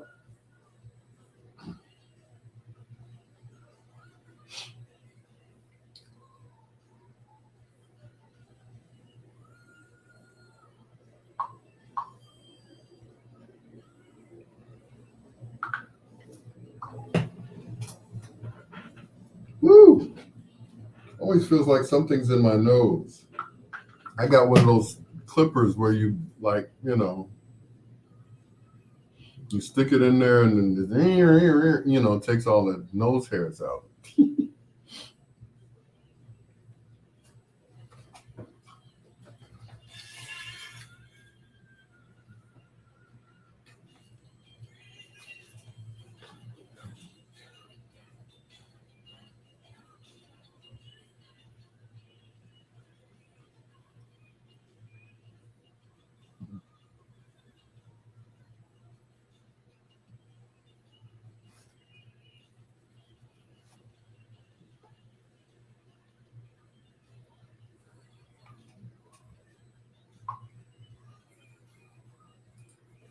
From right here in Chicago, Mickey Howard's, and that's How Love Is, featuring Mr. Gerald Levert. I didn't know that she had a lifetime, I guess, movie about herself. I stumbled upon it one night. I was flipping through the channels. I was like, the Mickey Howard story? Really? Okay, cool. Let's check that out. And there was a part where they showed, her relationship with Gerald Levert. And the guy that played Gerald Levert in the movie was the son of the big guy in Family Matters. So it was funny to me. I'm like, how's he playing Gerald Levert? He can't even sing. And, Gerald was of a certain girth. So they had to put some padding on him to kind of, bulk him up a little bit. Like, wait a minute. What's really going on here? Oh, man. But I'm like, dang, she couldn't catch a break. And then I saw the other movie, which was the story of Michelet. She couldn't catch a break. Suge Knight beat her ass. Dr. Dre. I'm like, dang, she couldn't catch a break for nothing. I'm like, wow. But I will say this: those were two movies about a woman's courage, because they could have given up and been out of the limelight. But man, whew, I'm like, dang, how many beatings can you take? You know what I'm saying? Anyway, here's Foreplay. Nope, not that segment, but the group Foreplay. This is Let's Make Love, right here on Bedtime Stories, with your peanut butter brother, Dr. Al Greer, just ahead of Foreplay in about 15 minutes.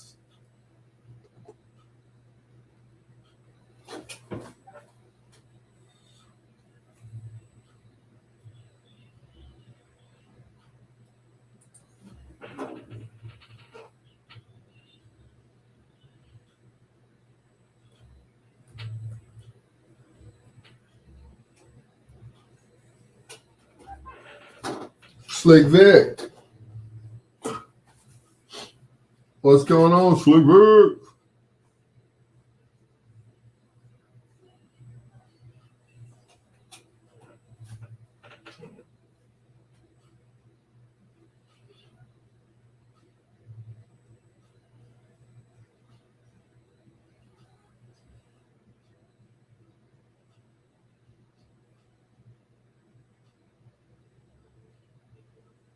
Hmm.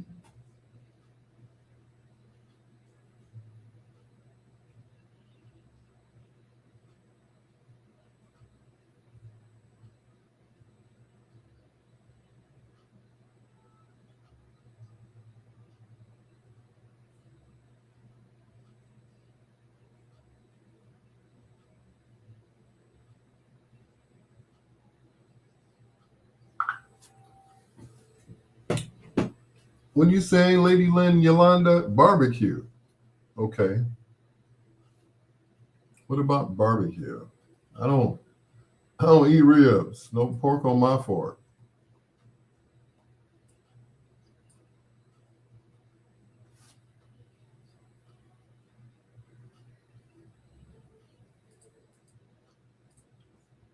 I don't no pork on my fork.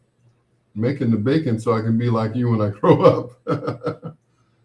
Oh no. Mm-mm-mm. That's crazy. Who would want to be like me? I don't know. I've been trying to figure that out for years. There was a guy going around. Um, 15 minutes of foreplay ain't really nearly enough. I know that's right. I'm just I'm just warming up, like, you know, stretching and stuff. Like, okay, now I'm ready. But anyway, what was I saying? Oh my God, I forgot. Anyway. Mm-mm. What you say? Oh my, please. 15 minutes? Oh, just warming up in the bullpen, you know?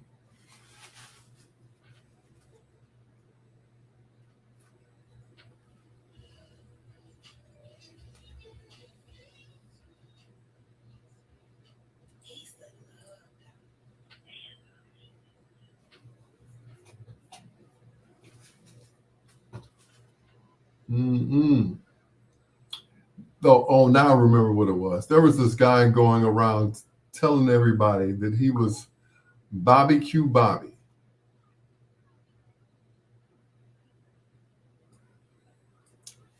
Yes, he was, and he was a DJ.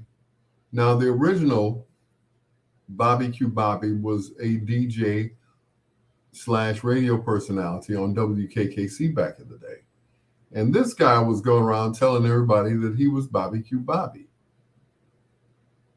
And I was like, you don't look, why would you steal somebody else's name? And he was serious about it. He was telling everybody that he was Barbecue Bobby. I was like, no, you're not. Trying to capitalize on this man's fame. That's like calling yourself Steve Silk Hurley. What's your DJ name? Well, my DJ name is Farley Jackmaster Funk. No, it isn't. So this guy was making a career off of, being somebody else that he wasn't. And he was telling everybody, yeah, I'm Barbecue Bobby. I'm like, how original is that? Not. I'm like, really, bro? Really? You calling yourself Barbecue Bobby? That's like Vic. That's like somebody saying, hey, no, I'm Vic Jackson. I used to, DJ on WLTH back in the day. No, you're not. You're not him. You're like, stop playing. Mm-mm-mm. I'm like crazy.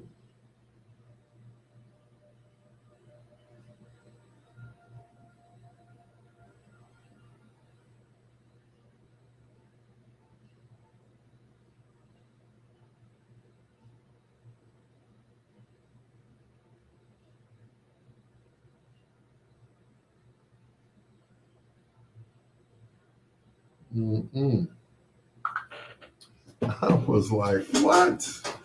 You, sir, are not. You, sir, are an impostor. People thought Victor V was me earlier, and I'm older. I know, right? You know, it's like I worked with both of you all. I brought him in. You were there after I left, so it was like, but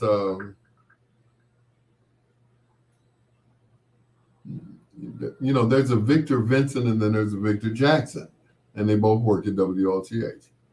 But it was like this Bobby Q Bobby guy, copycat, didn't even work at Kennedy King. Of course, he said he did. And I'm like, when were you there? Because I was there from like 80 to 83. When were you there? What classes did you take? What time were you on the air? Fake Bobby Q Bobby? I'm like, really? Okay, really? You know, in the words of Hypnotic, really? Really? Really? No.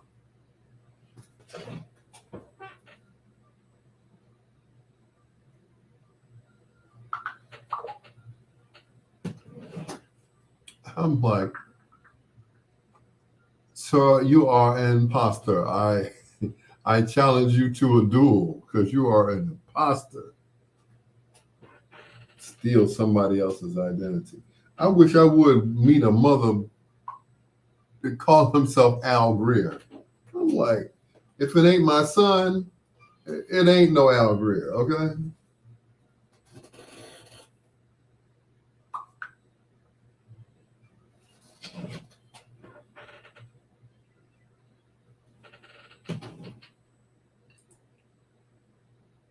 Ooh, I just love that bass solo on that song. Walking in the Rain with the One I Love from Love Unlimited, produced and arranged by Barry White, right here on Bedtime Stories.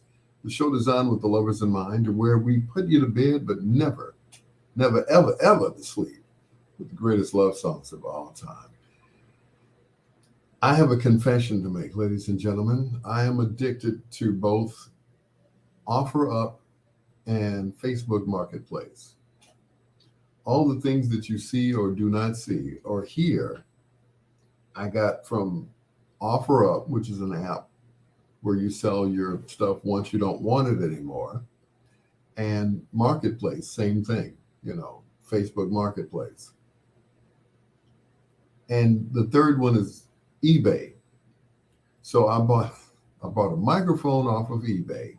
I bought a pair of speakers off of OfferUp, and I got my new board from Facebook Marketplace for $400. I think I'm done now. Somebody asked my boss at work, Delvin Randall, love him like a brother. He said, bruh, how many microphones do you need? I said, well, these microphones are for DJing. These microphones are when we do a live remote. He's like, how many microphones do you need? I have 4 studio make that 6 studio microphones. 3 of them are gold. One of them, of course, I'm using right now, which is the EV320E. EV320. Also, I have AT2020, which is Audio Technica. How many mics do I need?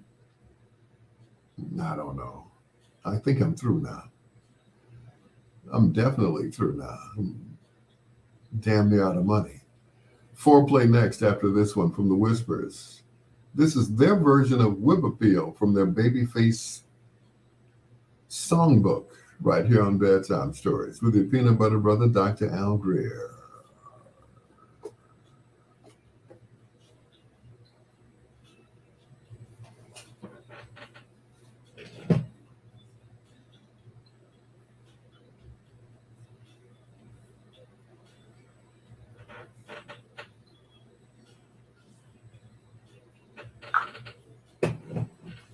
Happy home. Doesn't like me.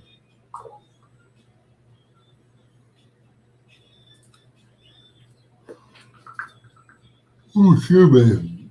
Don't whip in on me.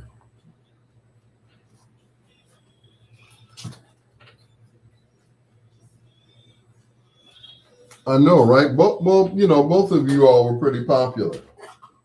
You know, the victors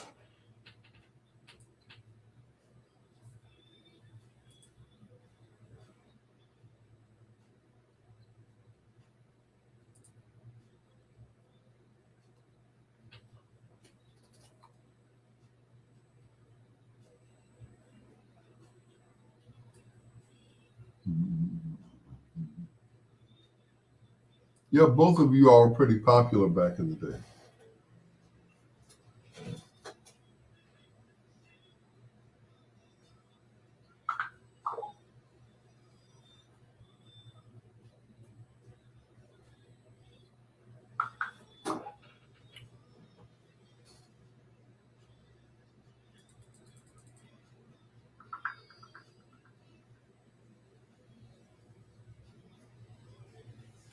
Mm.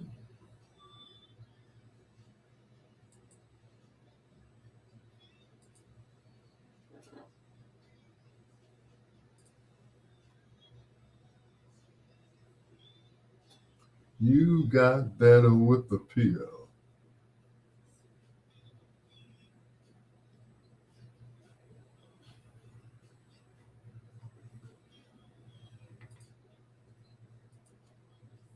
Ooh, excuse me. I'm so sorry. Slick Vic, Victor D, the braided up G.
The braided up G.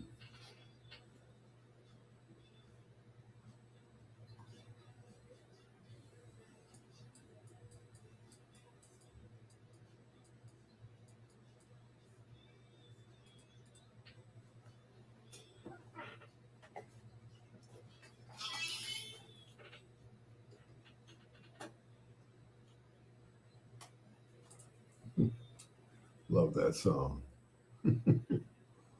The Whispers in their version of Whip Appeal from the Babyface Sound Book, or Songbook, I should say, right here on Bedtime Stories on WOSD Radio, DB Chicago, WDLB Indianapolis, and Chicago. And of course, the best music of your life.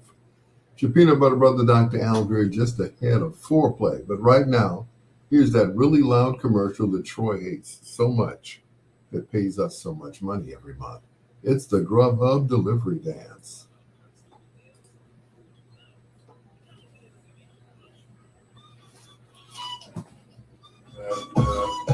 Is that better, Troy?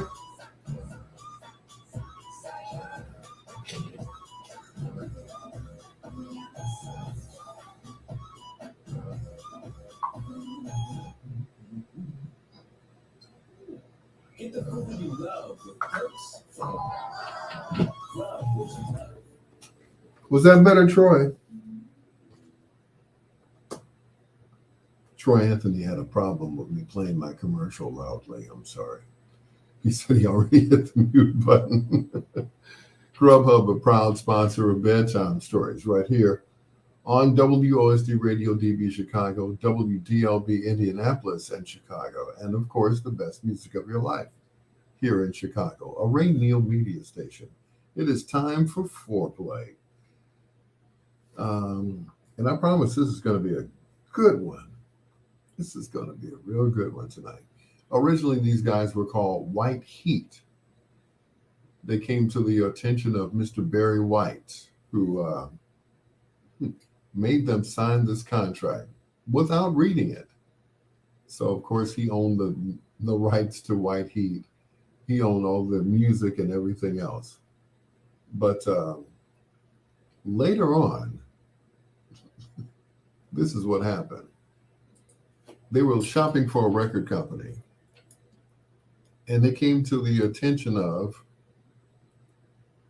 Hazel and Jermaine Jackson, Hazel Gordy Jackson, of course. And I guess the rest was history. They had one tape left, and they said, okay, could you give this tape to your dad? Or in some cases, your father-in-law? And Hazel was like, sure, okay. So they took this, they took the tape. Jermaine listened to it. And the next thing you know, they had signed a contract with Motown Records and changed their name to Switch. Because I call your name.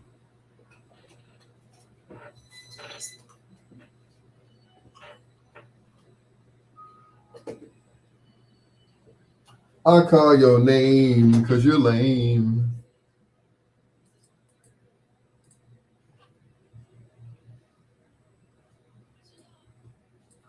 I'm a man, I baby, a grown man.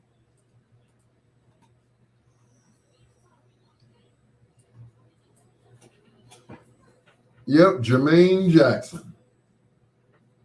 Could you give this tape to your father-in-law, sir? Sure, okay.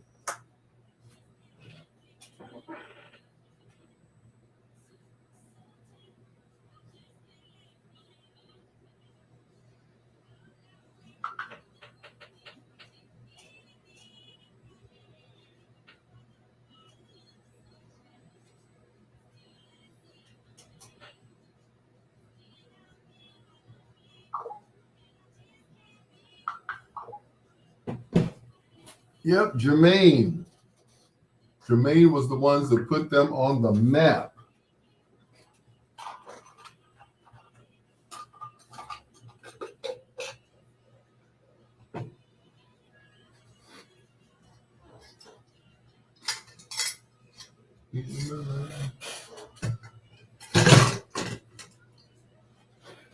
Notice I'm not eating tonight. I already ate earlier.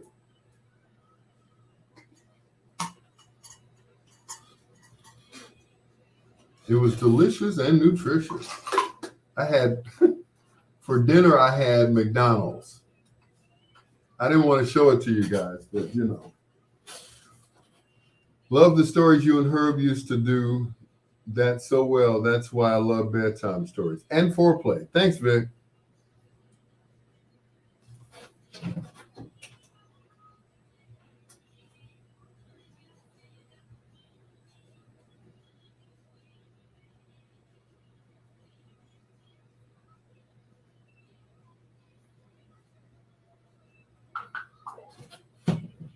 Be right back. I gotta drain my lizard.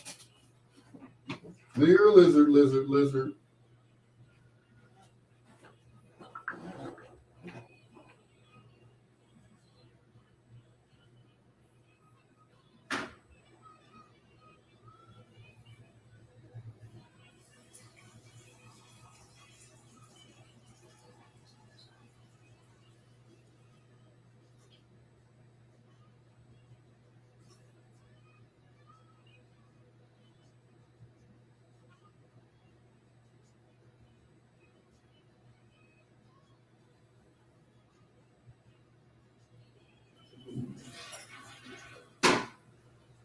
Dear lizard, lizard, lizard.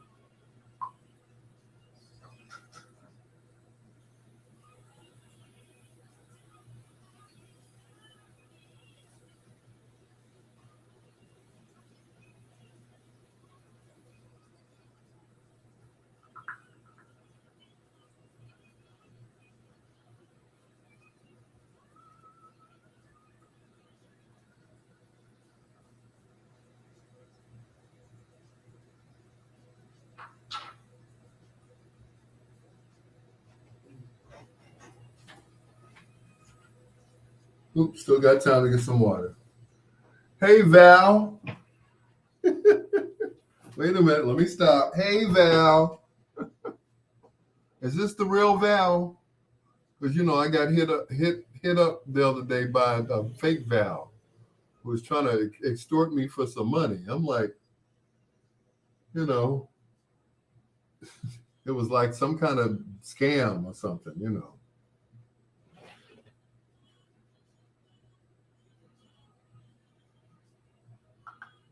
So I was like, wait a minute, let me call Val, make sure this is her.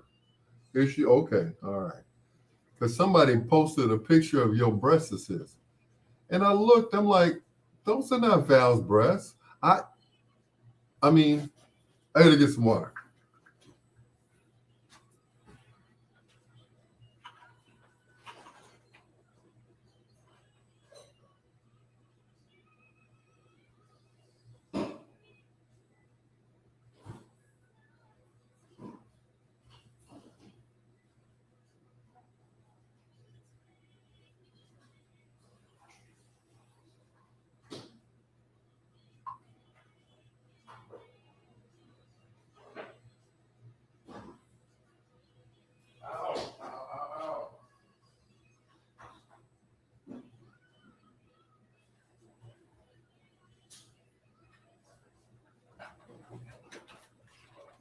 I'm back. Yeah.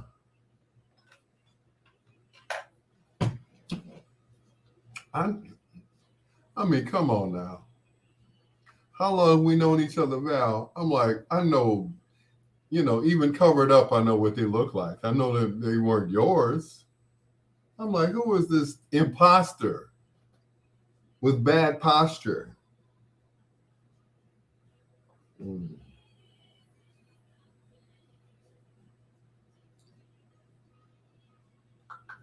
I was like, if you send me this amount of money, I'll send you this. 50 will get you 100, 100 to get the. I'm like, what? Mm-mm. It's like, lady, get off my phone right now.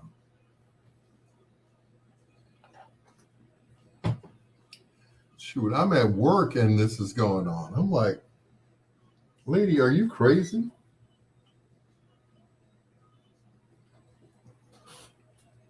I know, right?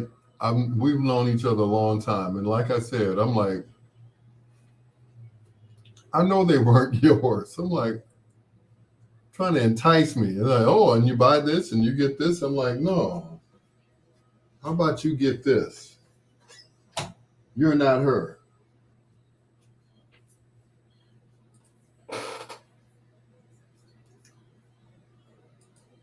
And then get this, Val. Today I get a friend request. I'm like, but I'm already friends. I'm like, what's going on here? Same person once again.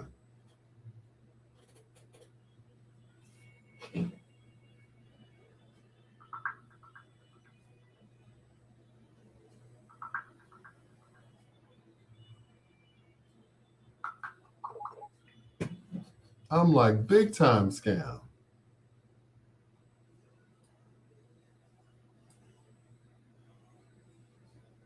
I'm like, are you kidding me? And that's not the first time that has happened to me. It's just never happened to me while I had the person on the phone. It's always been, let me get off with this person who is not that person and call the person who it really is. This guy, Gordon, who used to work for GCI, and I think he still works for 106. Well, Gordon was a account exec. And, he was saying this, that, and the other. I'm like, Gordon? I said, if you're Gordon, what's your nickname? And this person said, Gordy. That's not what we call Gordon. We call Gordon Sugar Bear.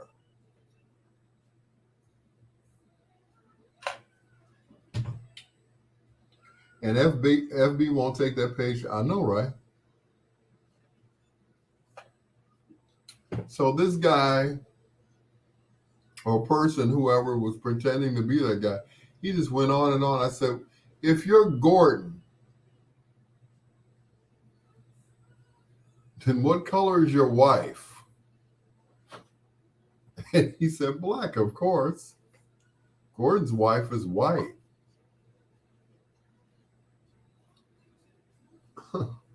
If you're Gordon, what radio station did you work for before this one?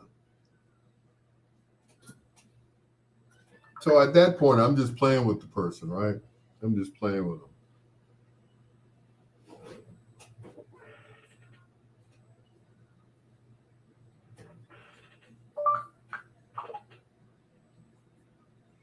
I'm like, get off my phone.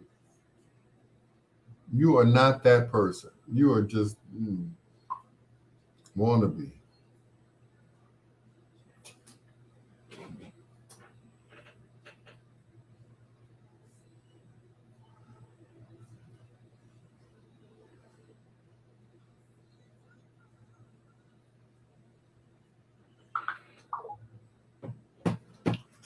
I'm like, really?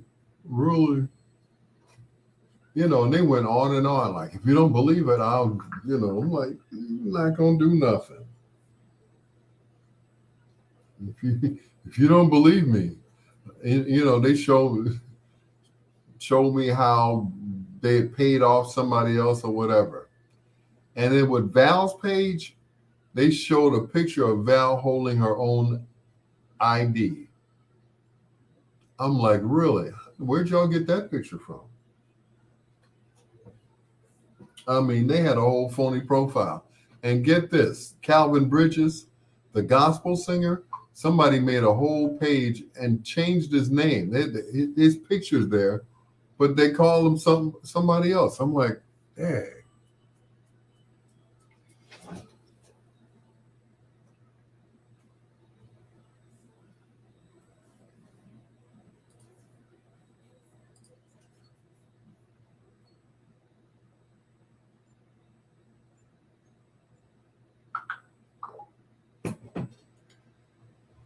I mean, had his picture up there bright as day. He was somebody else, Frank something.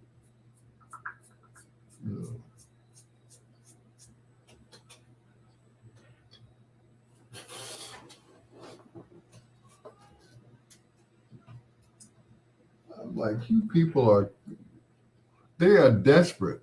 They are out here bad, okay? Pretending to be other people. They are out here bad.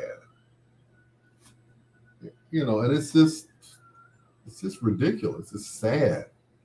It really is some sad stuff. I'm like, really? Okay.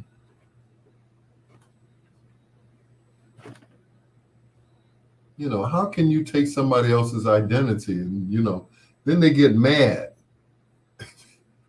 Get this, Val. The person said, with your arrogant self. I'm like, arrogant?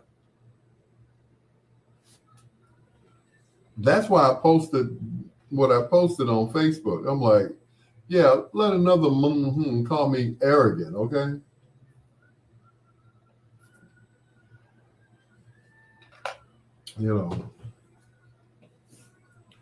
They just throw that word around a lot. Arrogant. I'm like, arrogant? Nobody arrogant.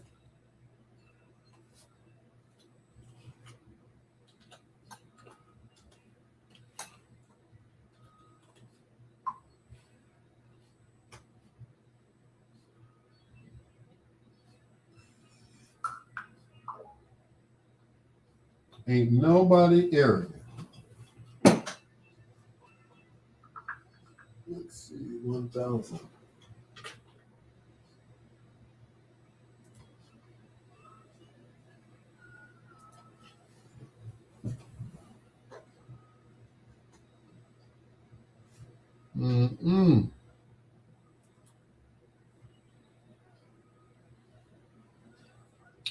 I mean, these people are serious about their scams. They get mad. I'm like, sorry. It ain't you. Don't get mad at me because I won't send you my money. I mean, they got angry. They got.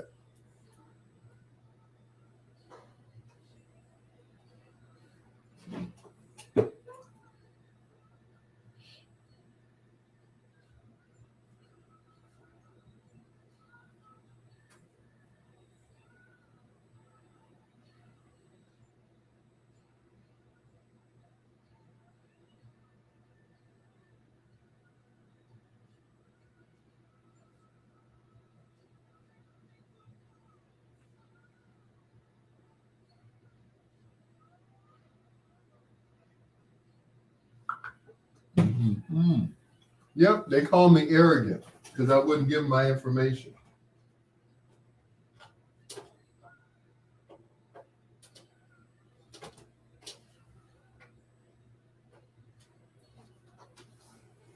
Oh yeah, they got real indignant with me because I would not sign up for whatever they wanted me to sign up for. I said, no, I'm not doing it. I'm not buying nothing. Ooh, they were steaming. I was like, nope, not getting my information.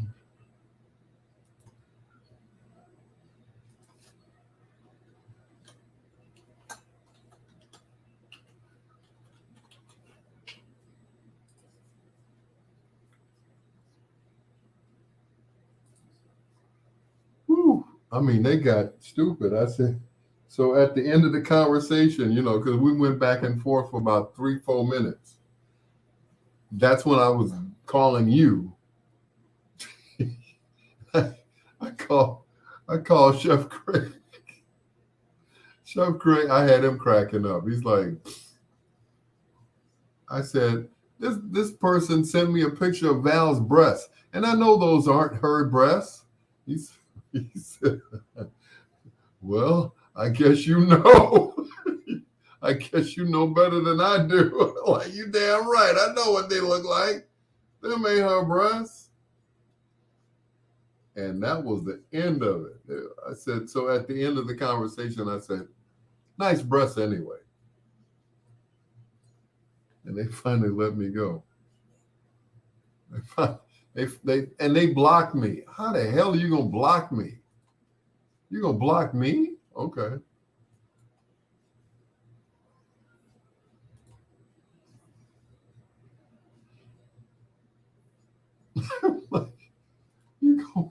Now you gonna block me? Oh, you mad? You mad?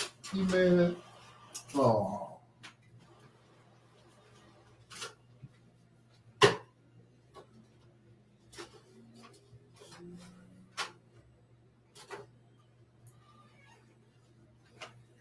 You mad because you couldn't get my information. That's too bad. Sorry.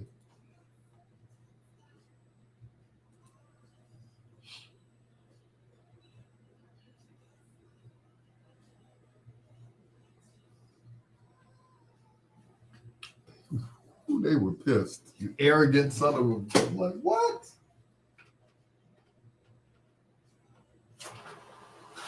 I was like, I'm what? What? Why I gotta be all of that?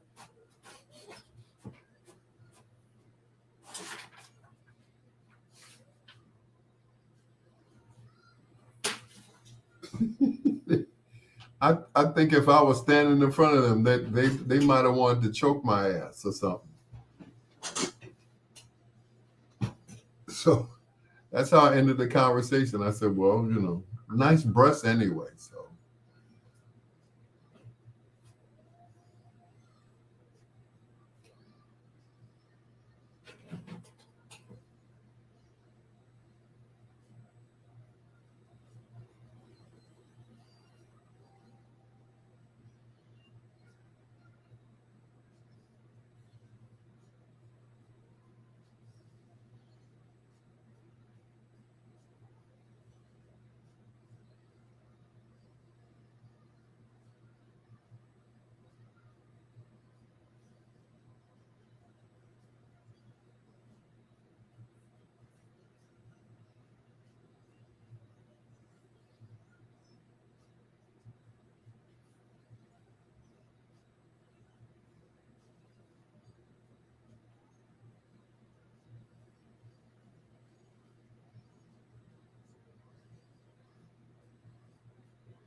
wrapping up foreplay with Switch. That is love over and over and over again, right here on Bedtime Stories. Recently, by the way, my name is Dr. Al Greer, your peanut butter brother.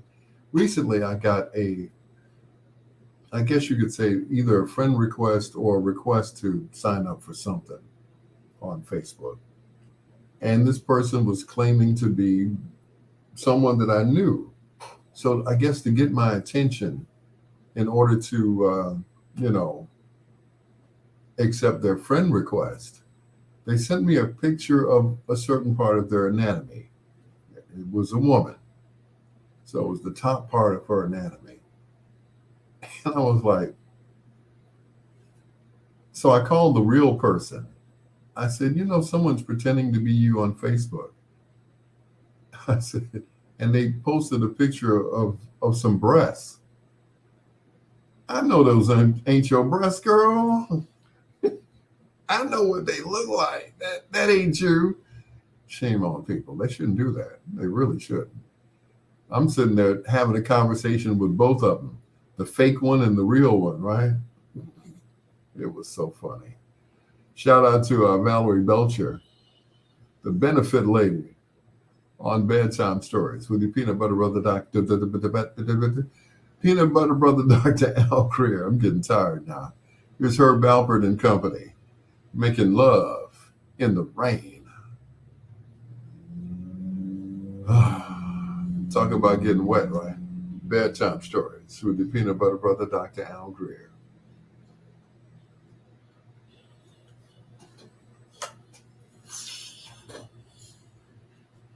Peanut butter, butter. I'm like, those are not yours.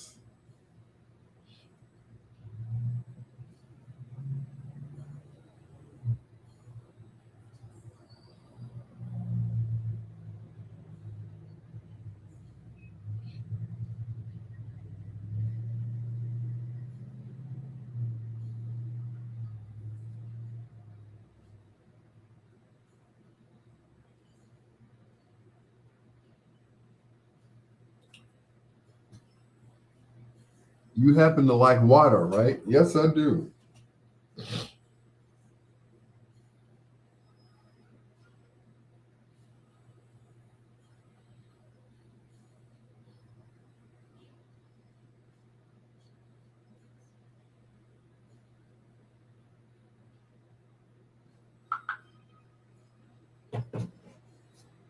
Yep, I drink plenty of water. It hydrates me. Mm-hmm. Yes, it does.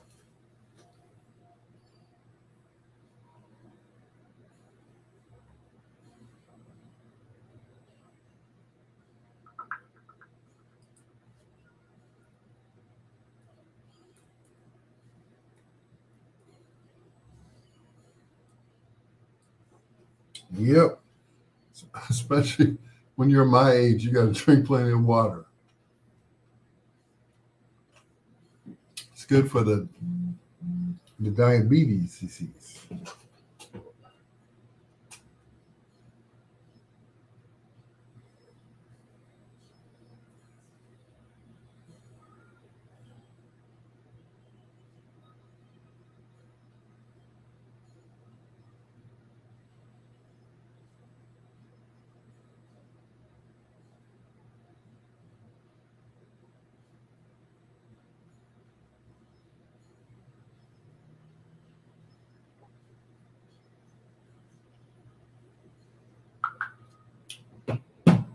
Yep, I got to keep with the water.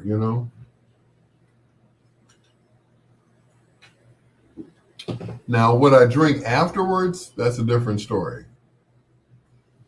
So when I'm through drinking all this water, yeah, I'm going to grab me some alcohol. Yeah, it's going to be really on there. Just kidding. Probably some beer. I got this wine cooler. Shout out to Mike Finney. And I'm like, oh, man. This water is the bomb. I mean, the cooler is the bomb.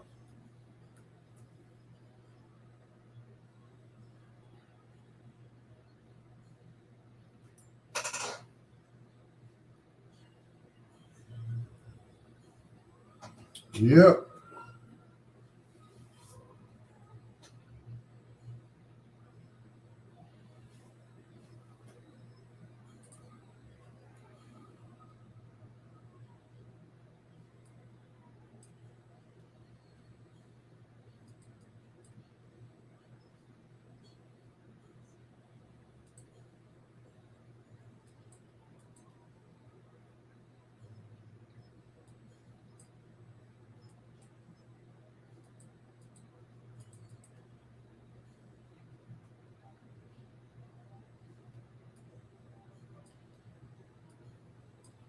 Yep.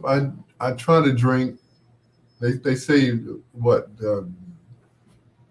8 to 12 cups of glasses of water a day or whatever, a gallon of water, whatever. You know, I'm like, man, that's a lot of water. Woo. You know, I feel like I'm swimming. And y'all know, y'all that know me, you know I can't swim, right?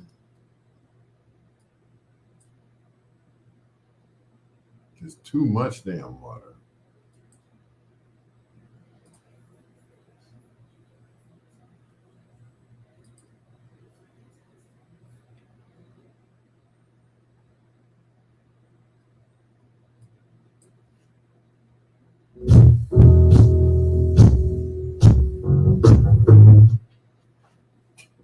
Mm-mm. Eddie K.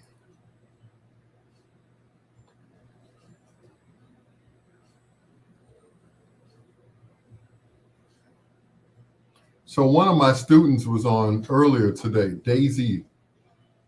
I forgot Daisy's last name, but she goes by Daisy the Shell on the air. And she's just jamming. She's jamming Jesse Powell. And I'm thinking they about to cut you off, kid. They about to cut you off. You know, she got the music playing and she just not paying attention. And next thing you know, they snatched her off.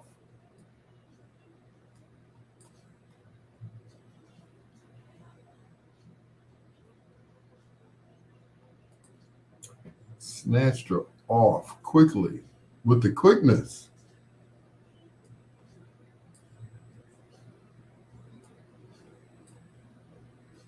I was like, okay.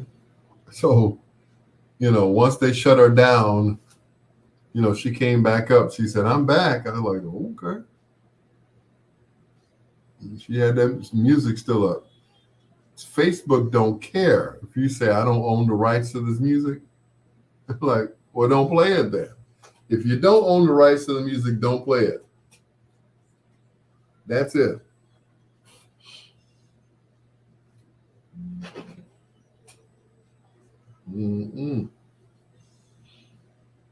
Because Facebook don't play.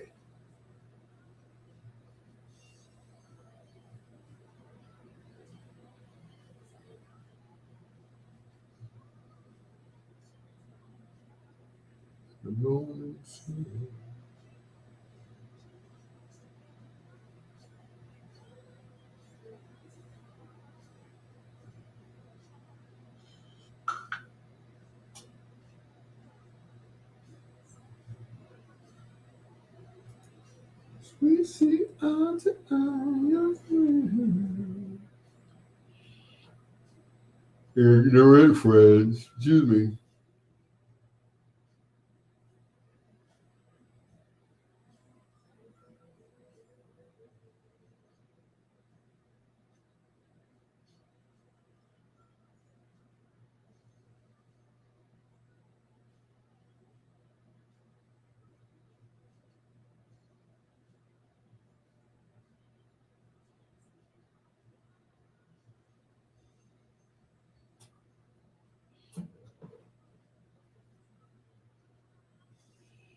Yep, keeps my skin nice and moist, like dewy even, like morning dew, dew, dew, dew.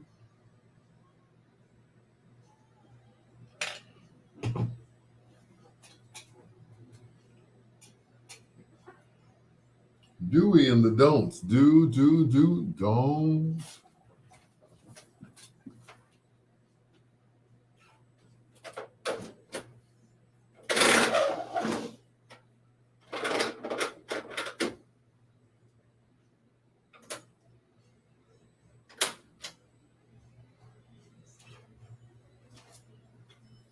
Ugh.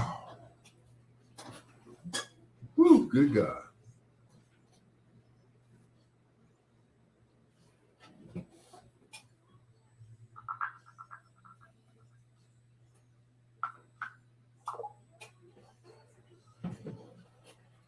Ooh, now I can feel the fan, but you can't hear it, can you? Okay, cool. I finally got my fan to quiet down. Oh, no.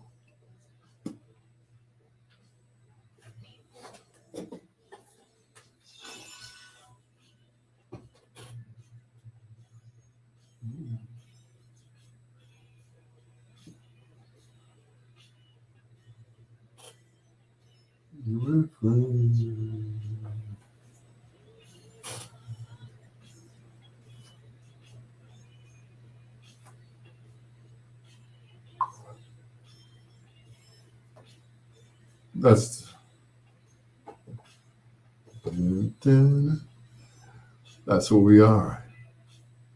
Intimate friends.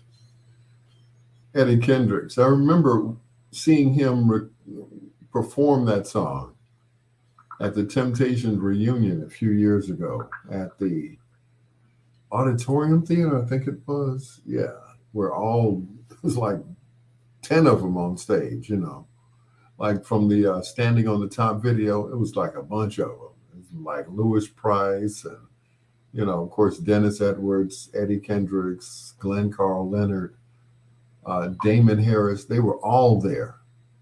And Eddie walked into the audience. Security was like, "Get your butt back up on that stage." And he disappeared into a crowd of women. All you could hear was those women screaming, "Eddie, Eddie, Eddie." They remembered him way back in the 60s when he was performing with the Temptations. "Eddie, I still got your baby." I'm like, oh, Lord. Here's Jesse Powell, the first of two in a row, the late, great Jesse Powell, right here on Bedtime Stories with your peanut butter brother, Dr. Al Greer.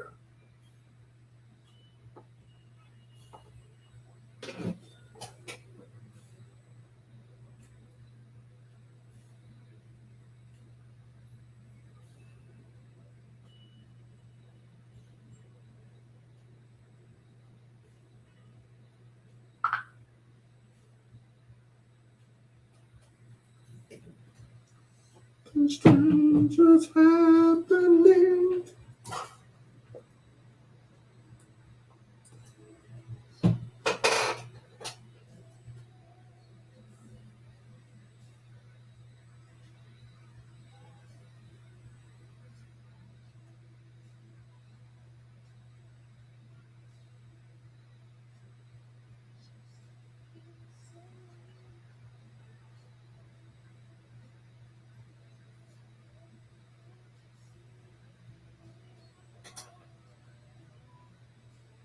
Six, 38016.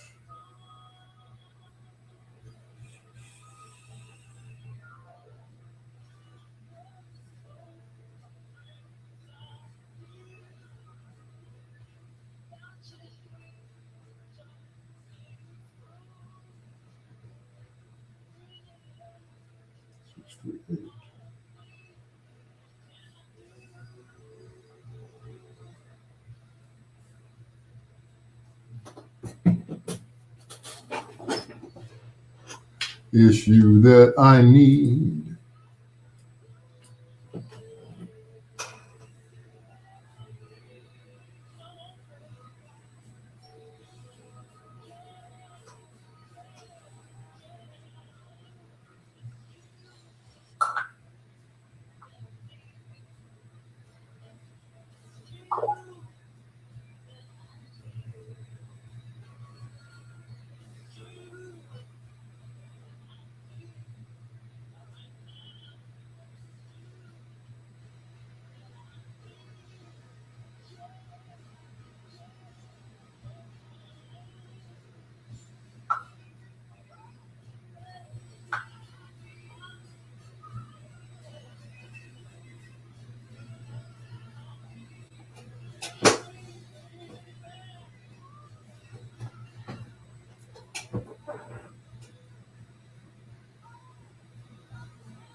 Gloria.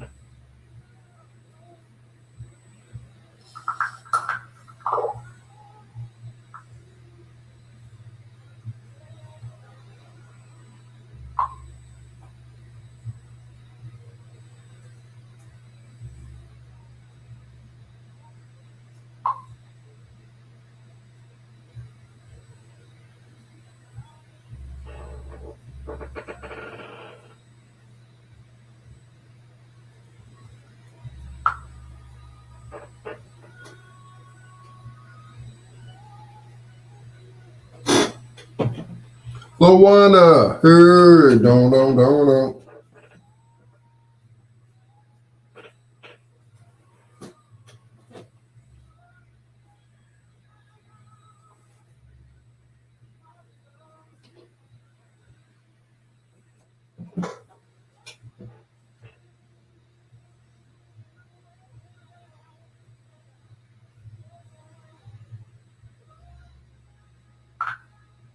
Gloria.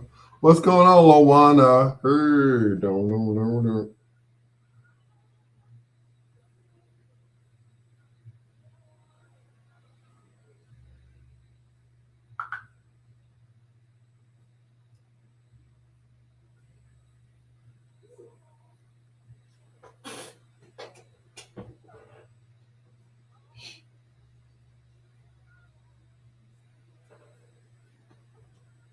Do.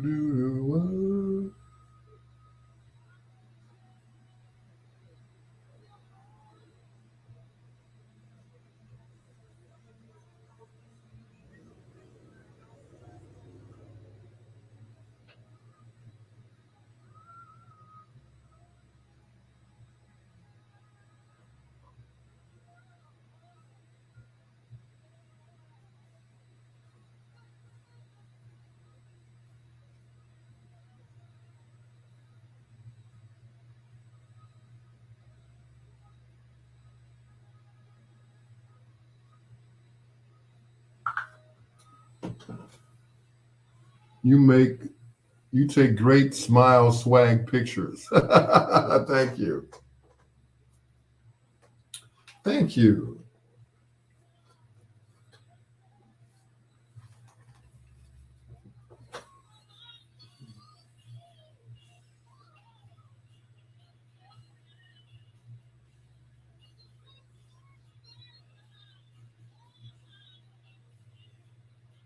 Um,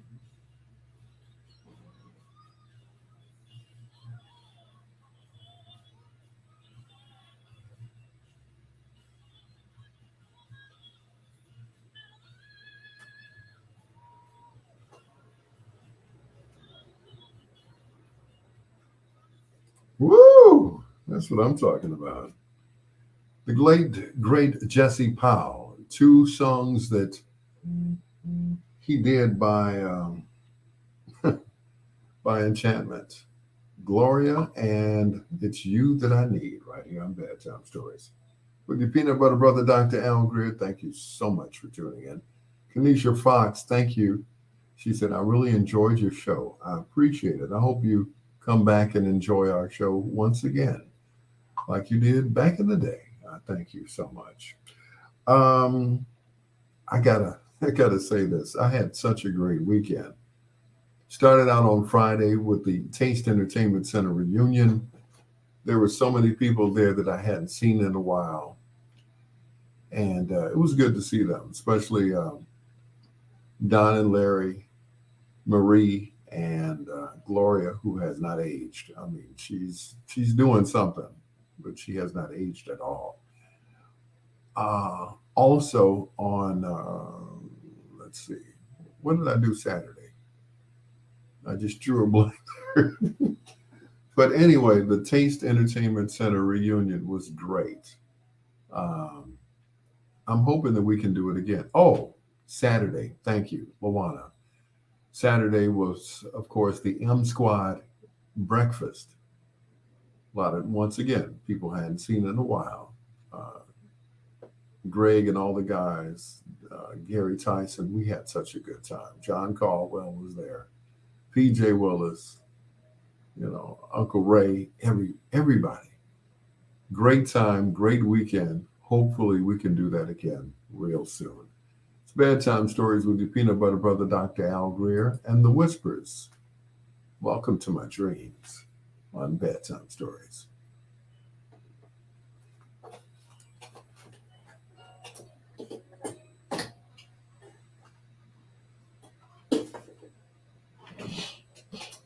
Mm-mm.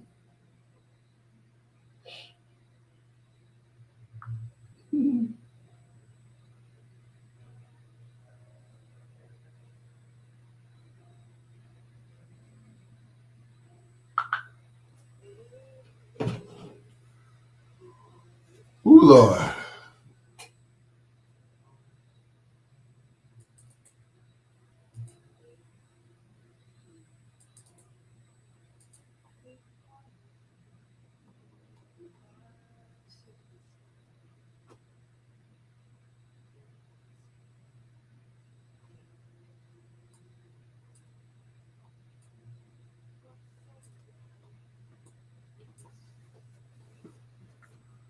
But yep, we had a ball at the Taste reunion, and of course the M Squad breakfast. Of course, I didn't get in all the pictures, but I got in some of them. I got in most of them. I got in I got in enough pictures to say I was there. So Captain Sky was there as well. And of course, Lawana was there.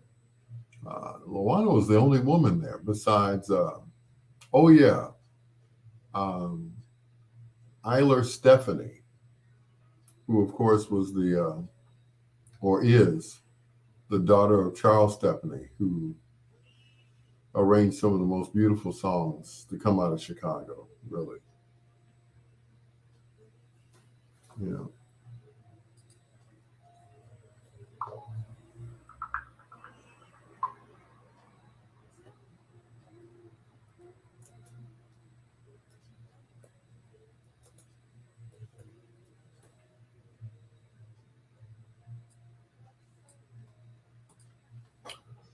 Whew.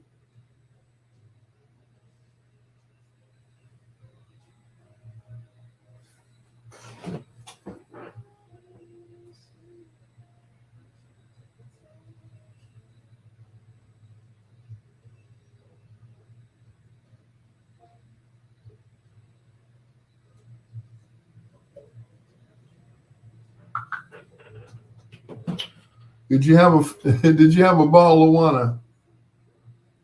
Mm-mm.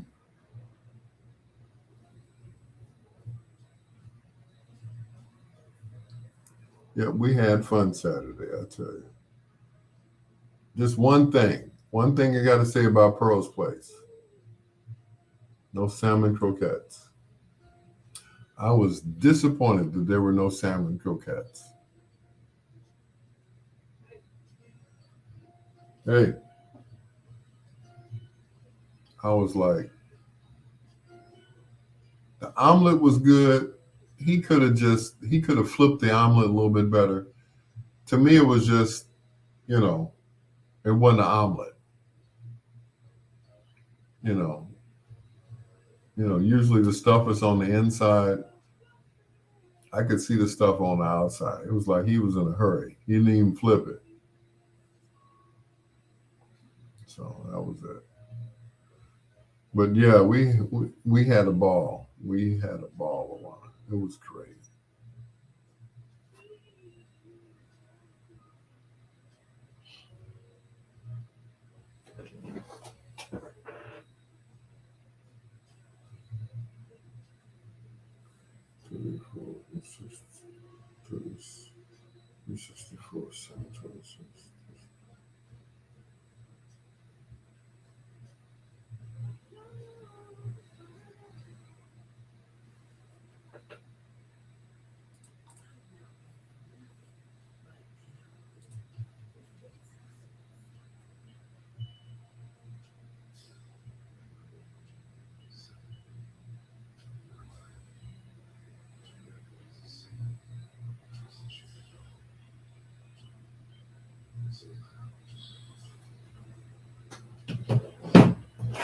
I know dailies are much better, but I just assumed since we were at Pearl's place that I was going to give me some salmon croquettes. But it didn't happen. And like I said, the omelet was a little, wasn't like, I liked it. Oh, I'm sleepy. And I don't know why. I know why, because I didn't get a nap. Thanks to my niece, Shoo. I didn't get no nap.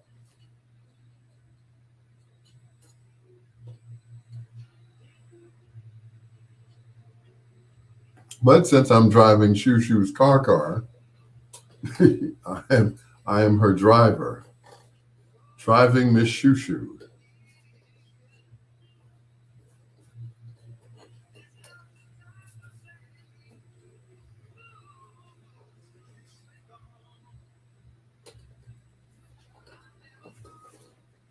It's the most I've seen my niece since we stopped living together. Good Lord. Not that that's a bad thing, we get along famously. It's ridiculous. I'm like, we definitely related, aren't we?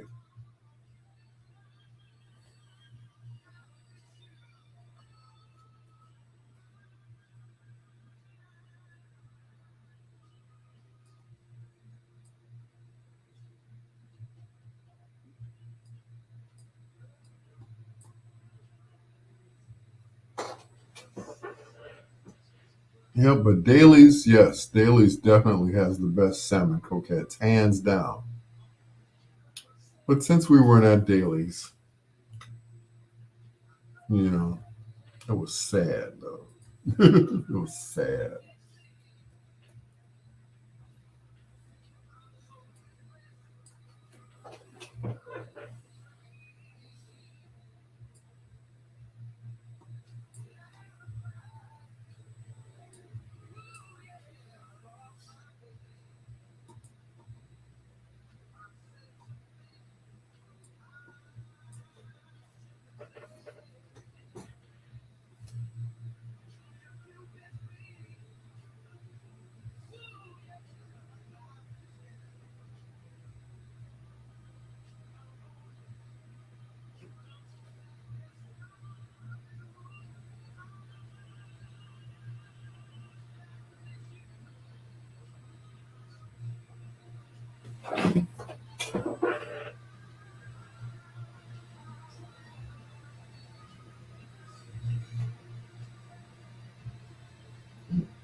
Don't mess up my croquettes. Either make them right or leave them alone. I heard that. I know that's right.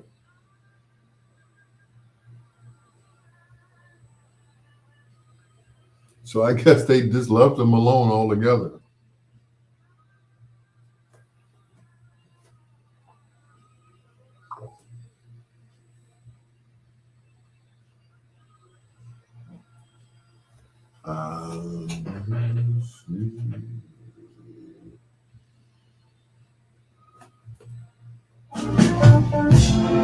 Woo!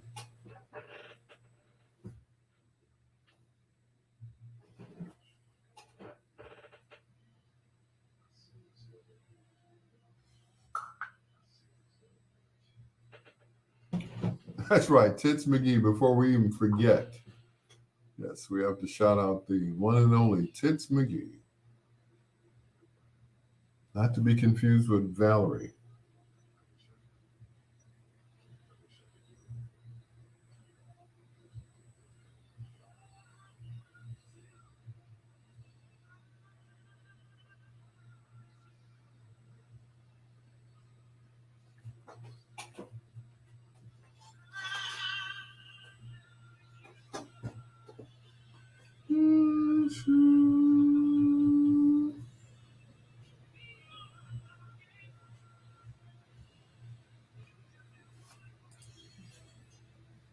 The Manhattans and I Miss You, right here on Bedtime Stories.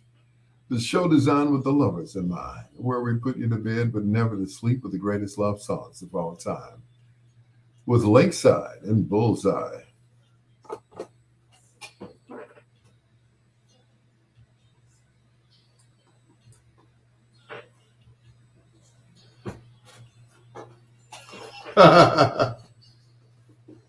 Mm-mm.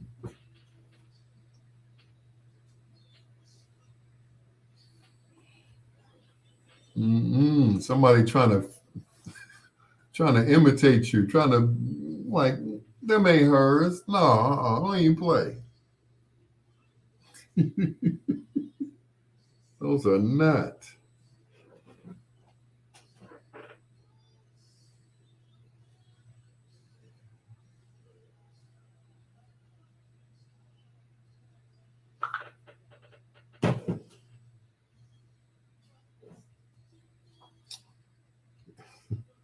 They want to be you, Val. They want to be you, but they don't know how to do it. That's crazy. Oh, no.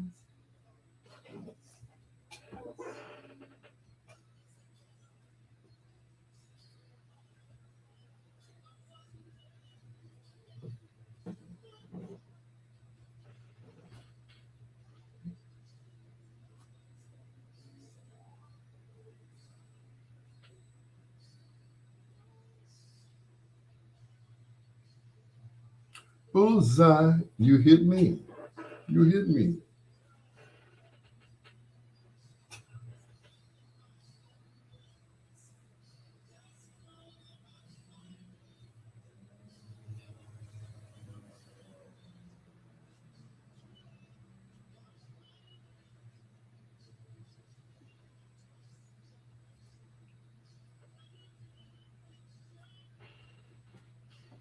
Lady G.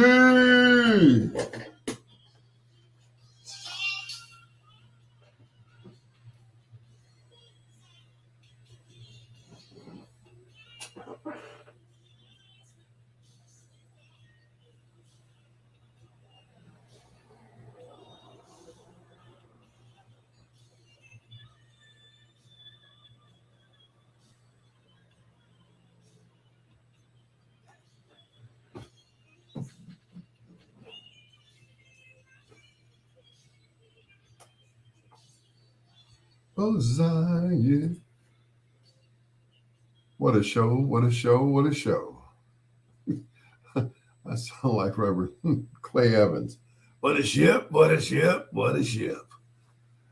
Bullseye from Lakeside, right here on Bedtime Stories. Luana, Lady G, Valerie Belcher, Troy Anthony, Tits McGee, everybody. Thank you so much. As always, we had a great weekend. We're going to have a great week coming up and a great weekend once again. Till next time, blue skies, green lights, and peace. Good night, Valerie.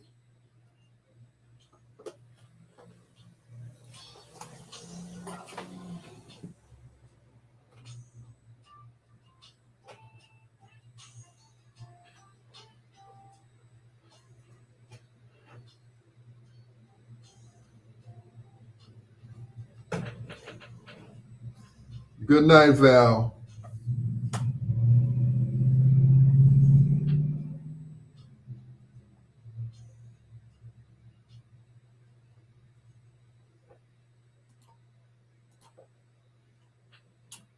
Thank you all so much, as always. Troy, thank you for your comic relief, as always. I appreciate you. All right, y'all. Good night. Um, let's do it again tomorrow. Yeah, tomorrow. Okay. I'll holler.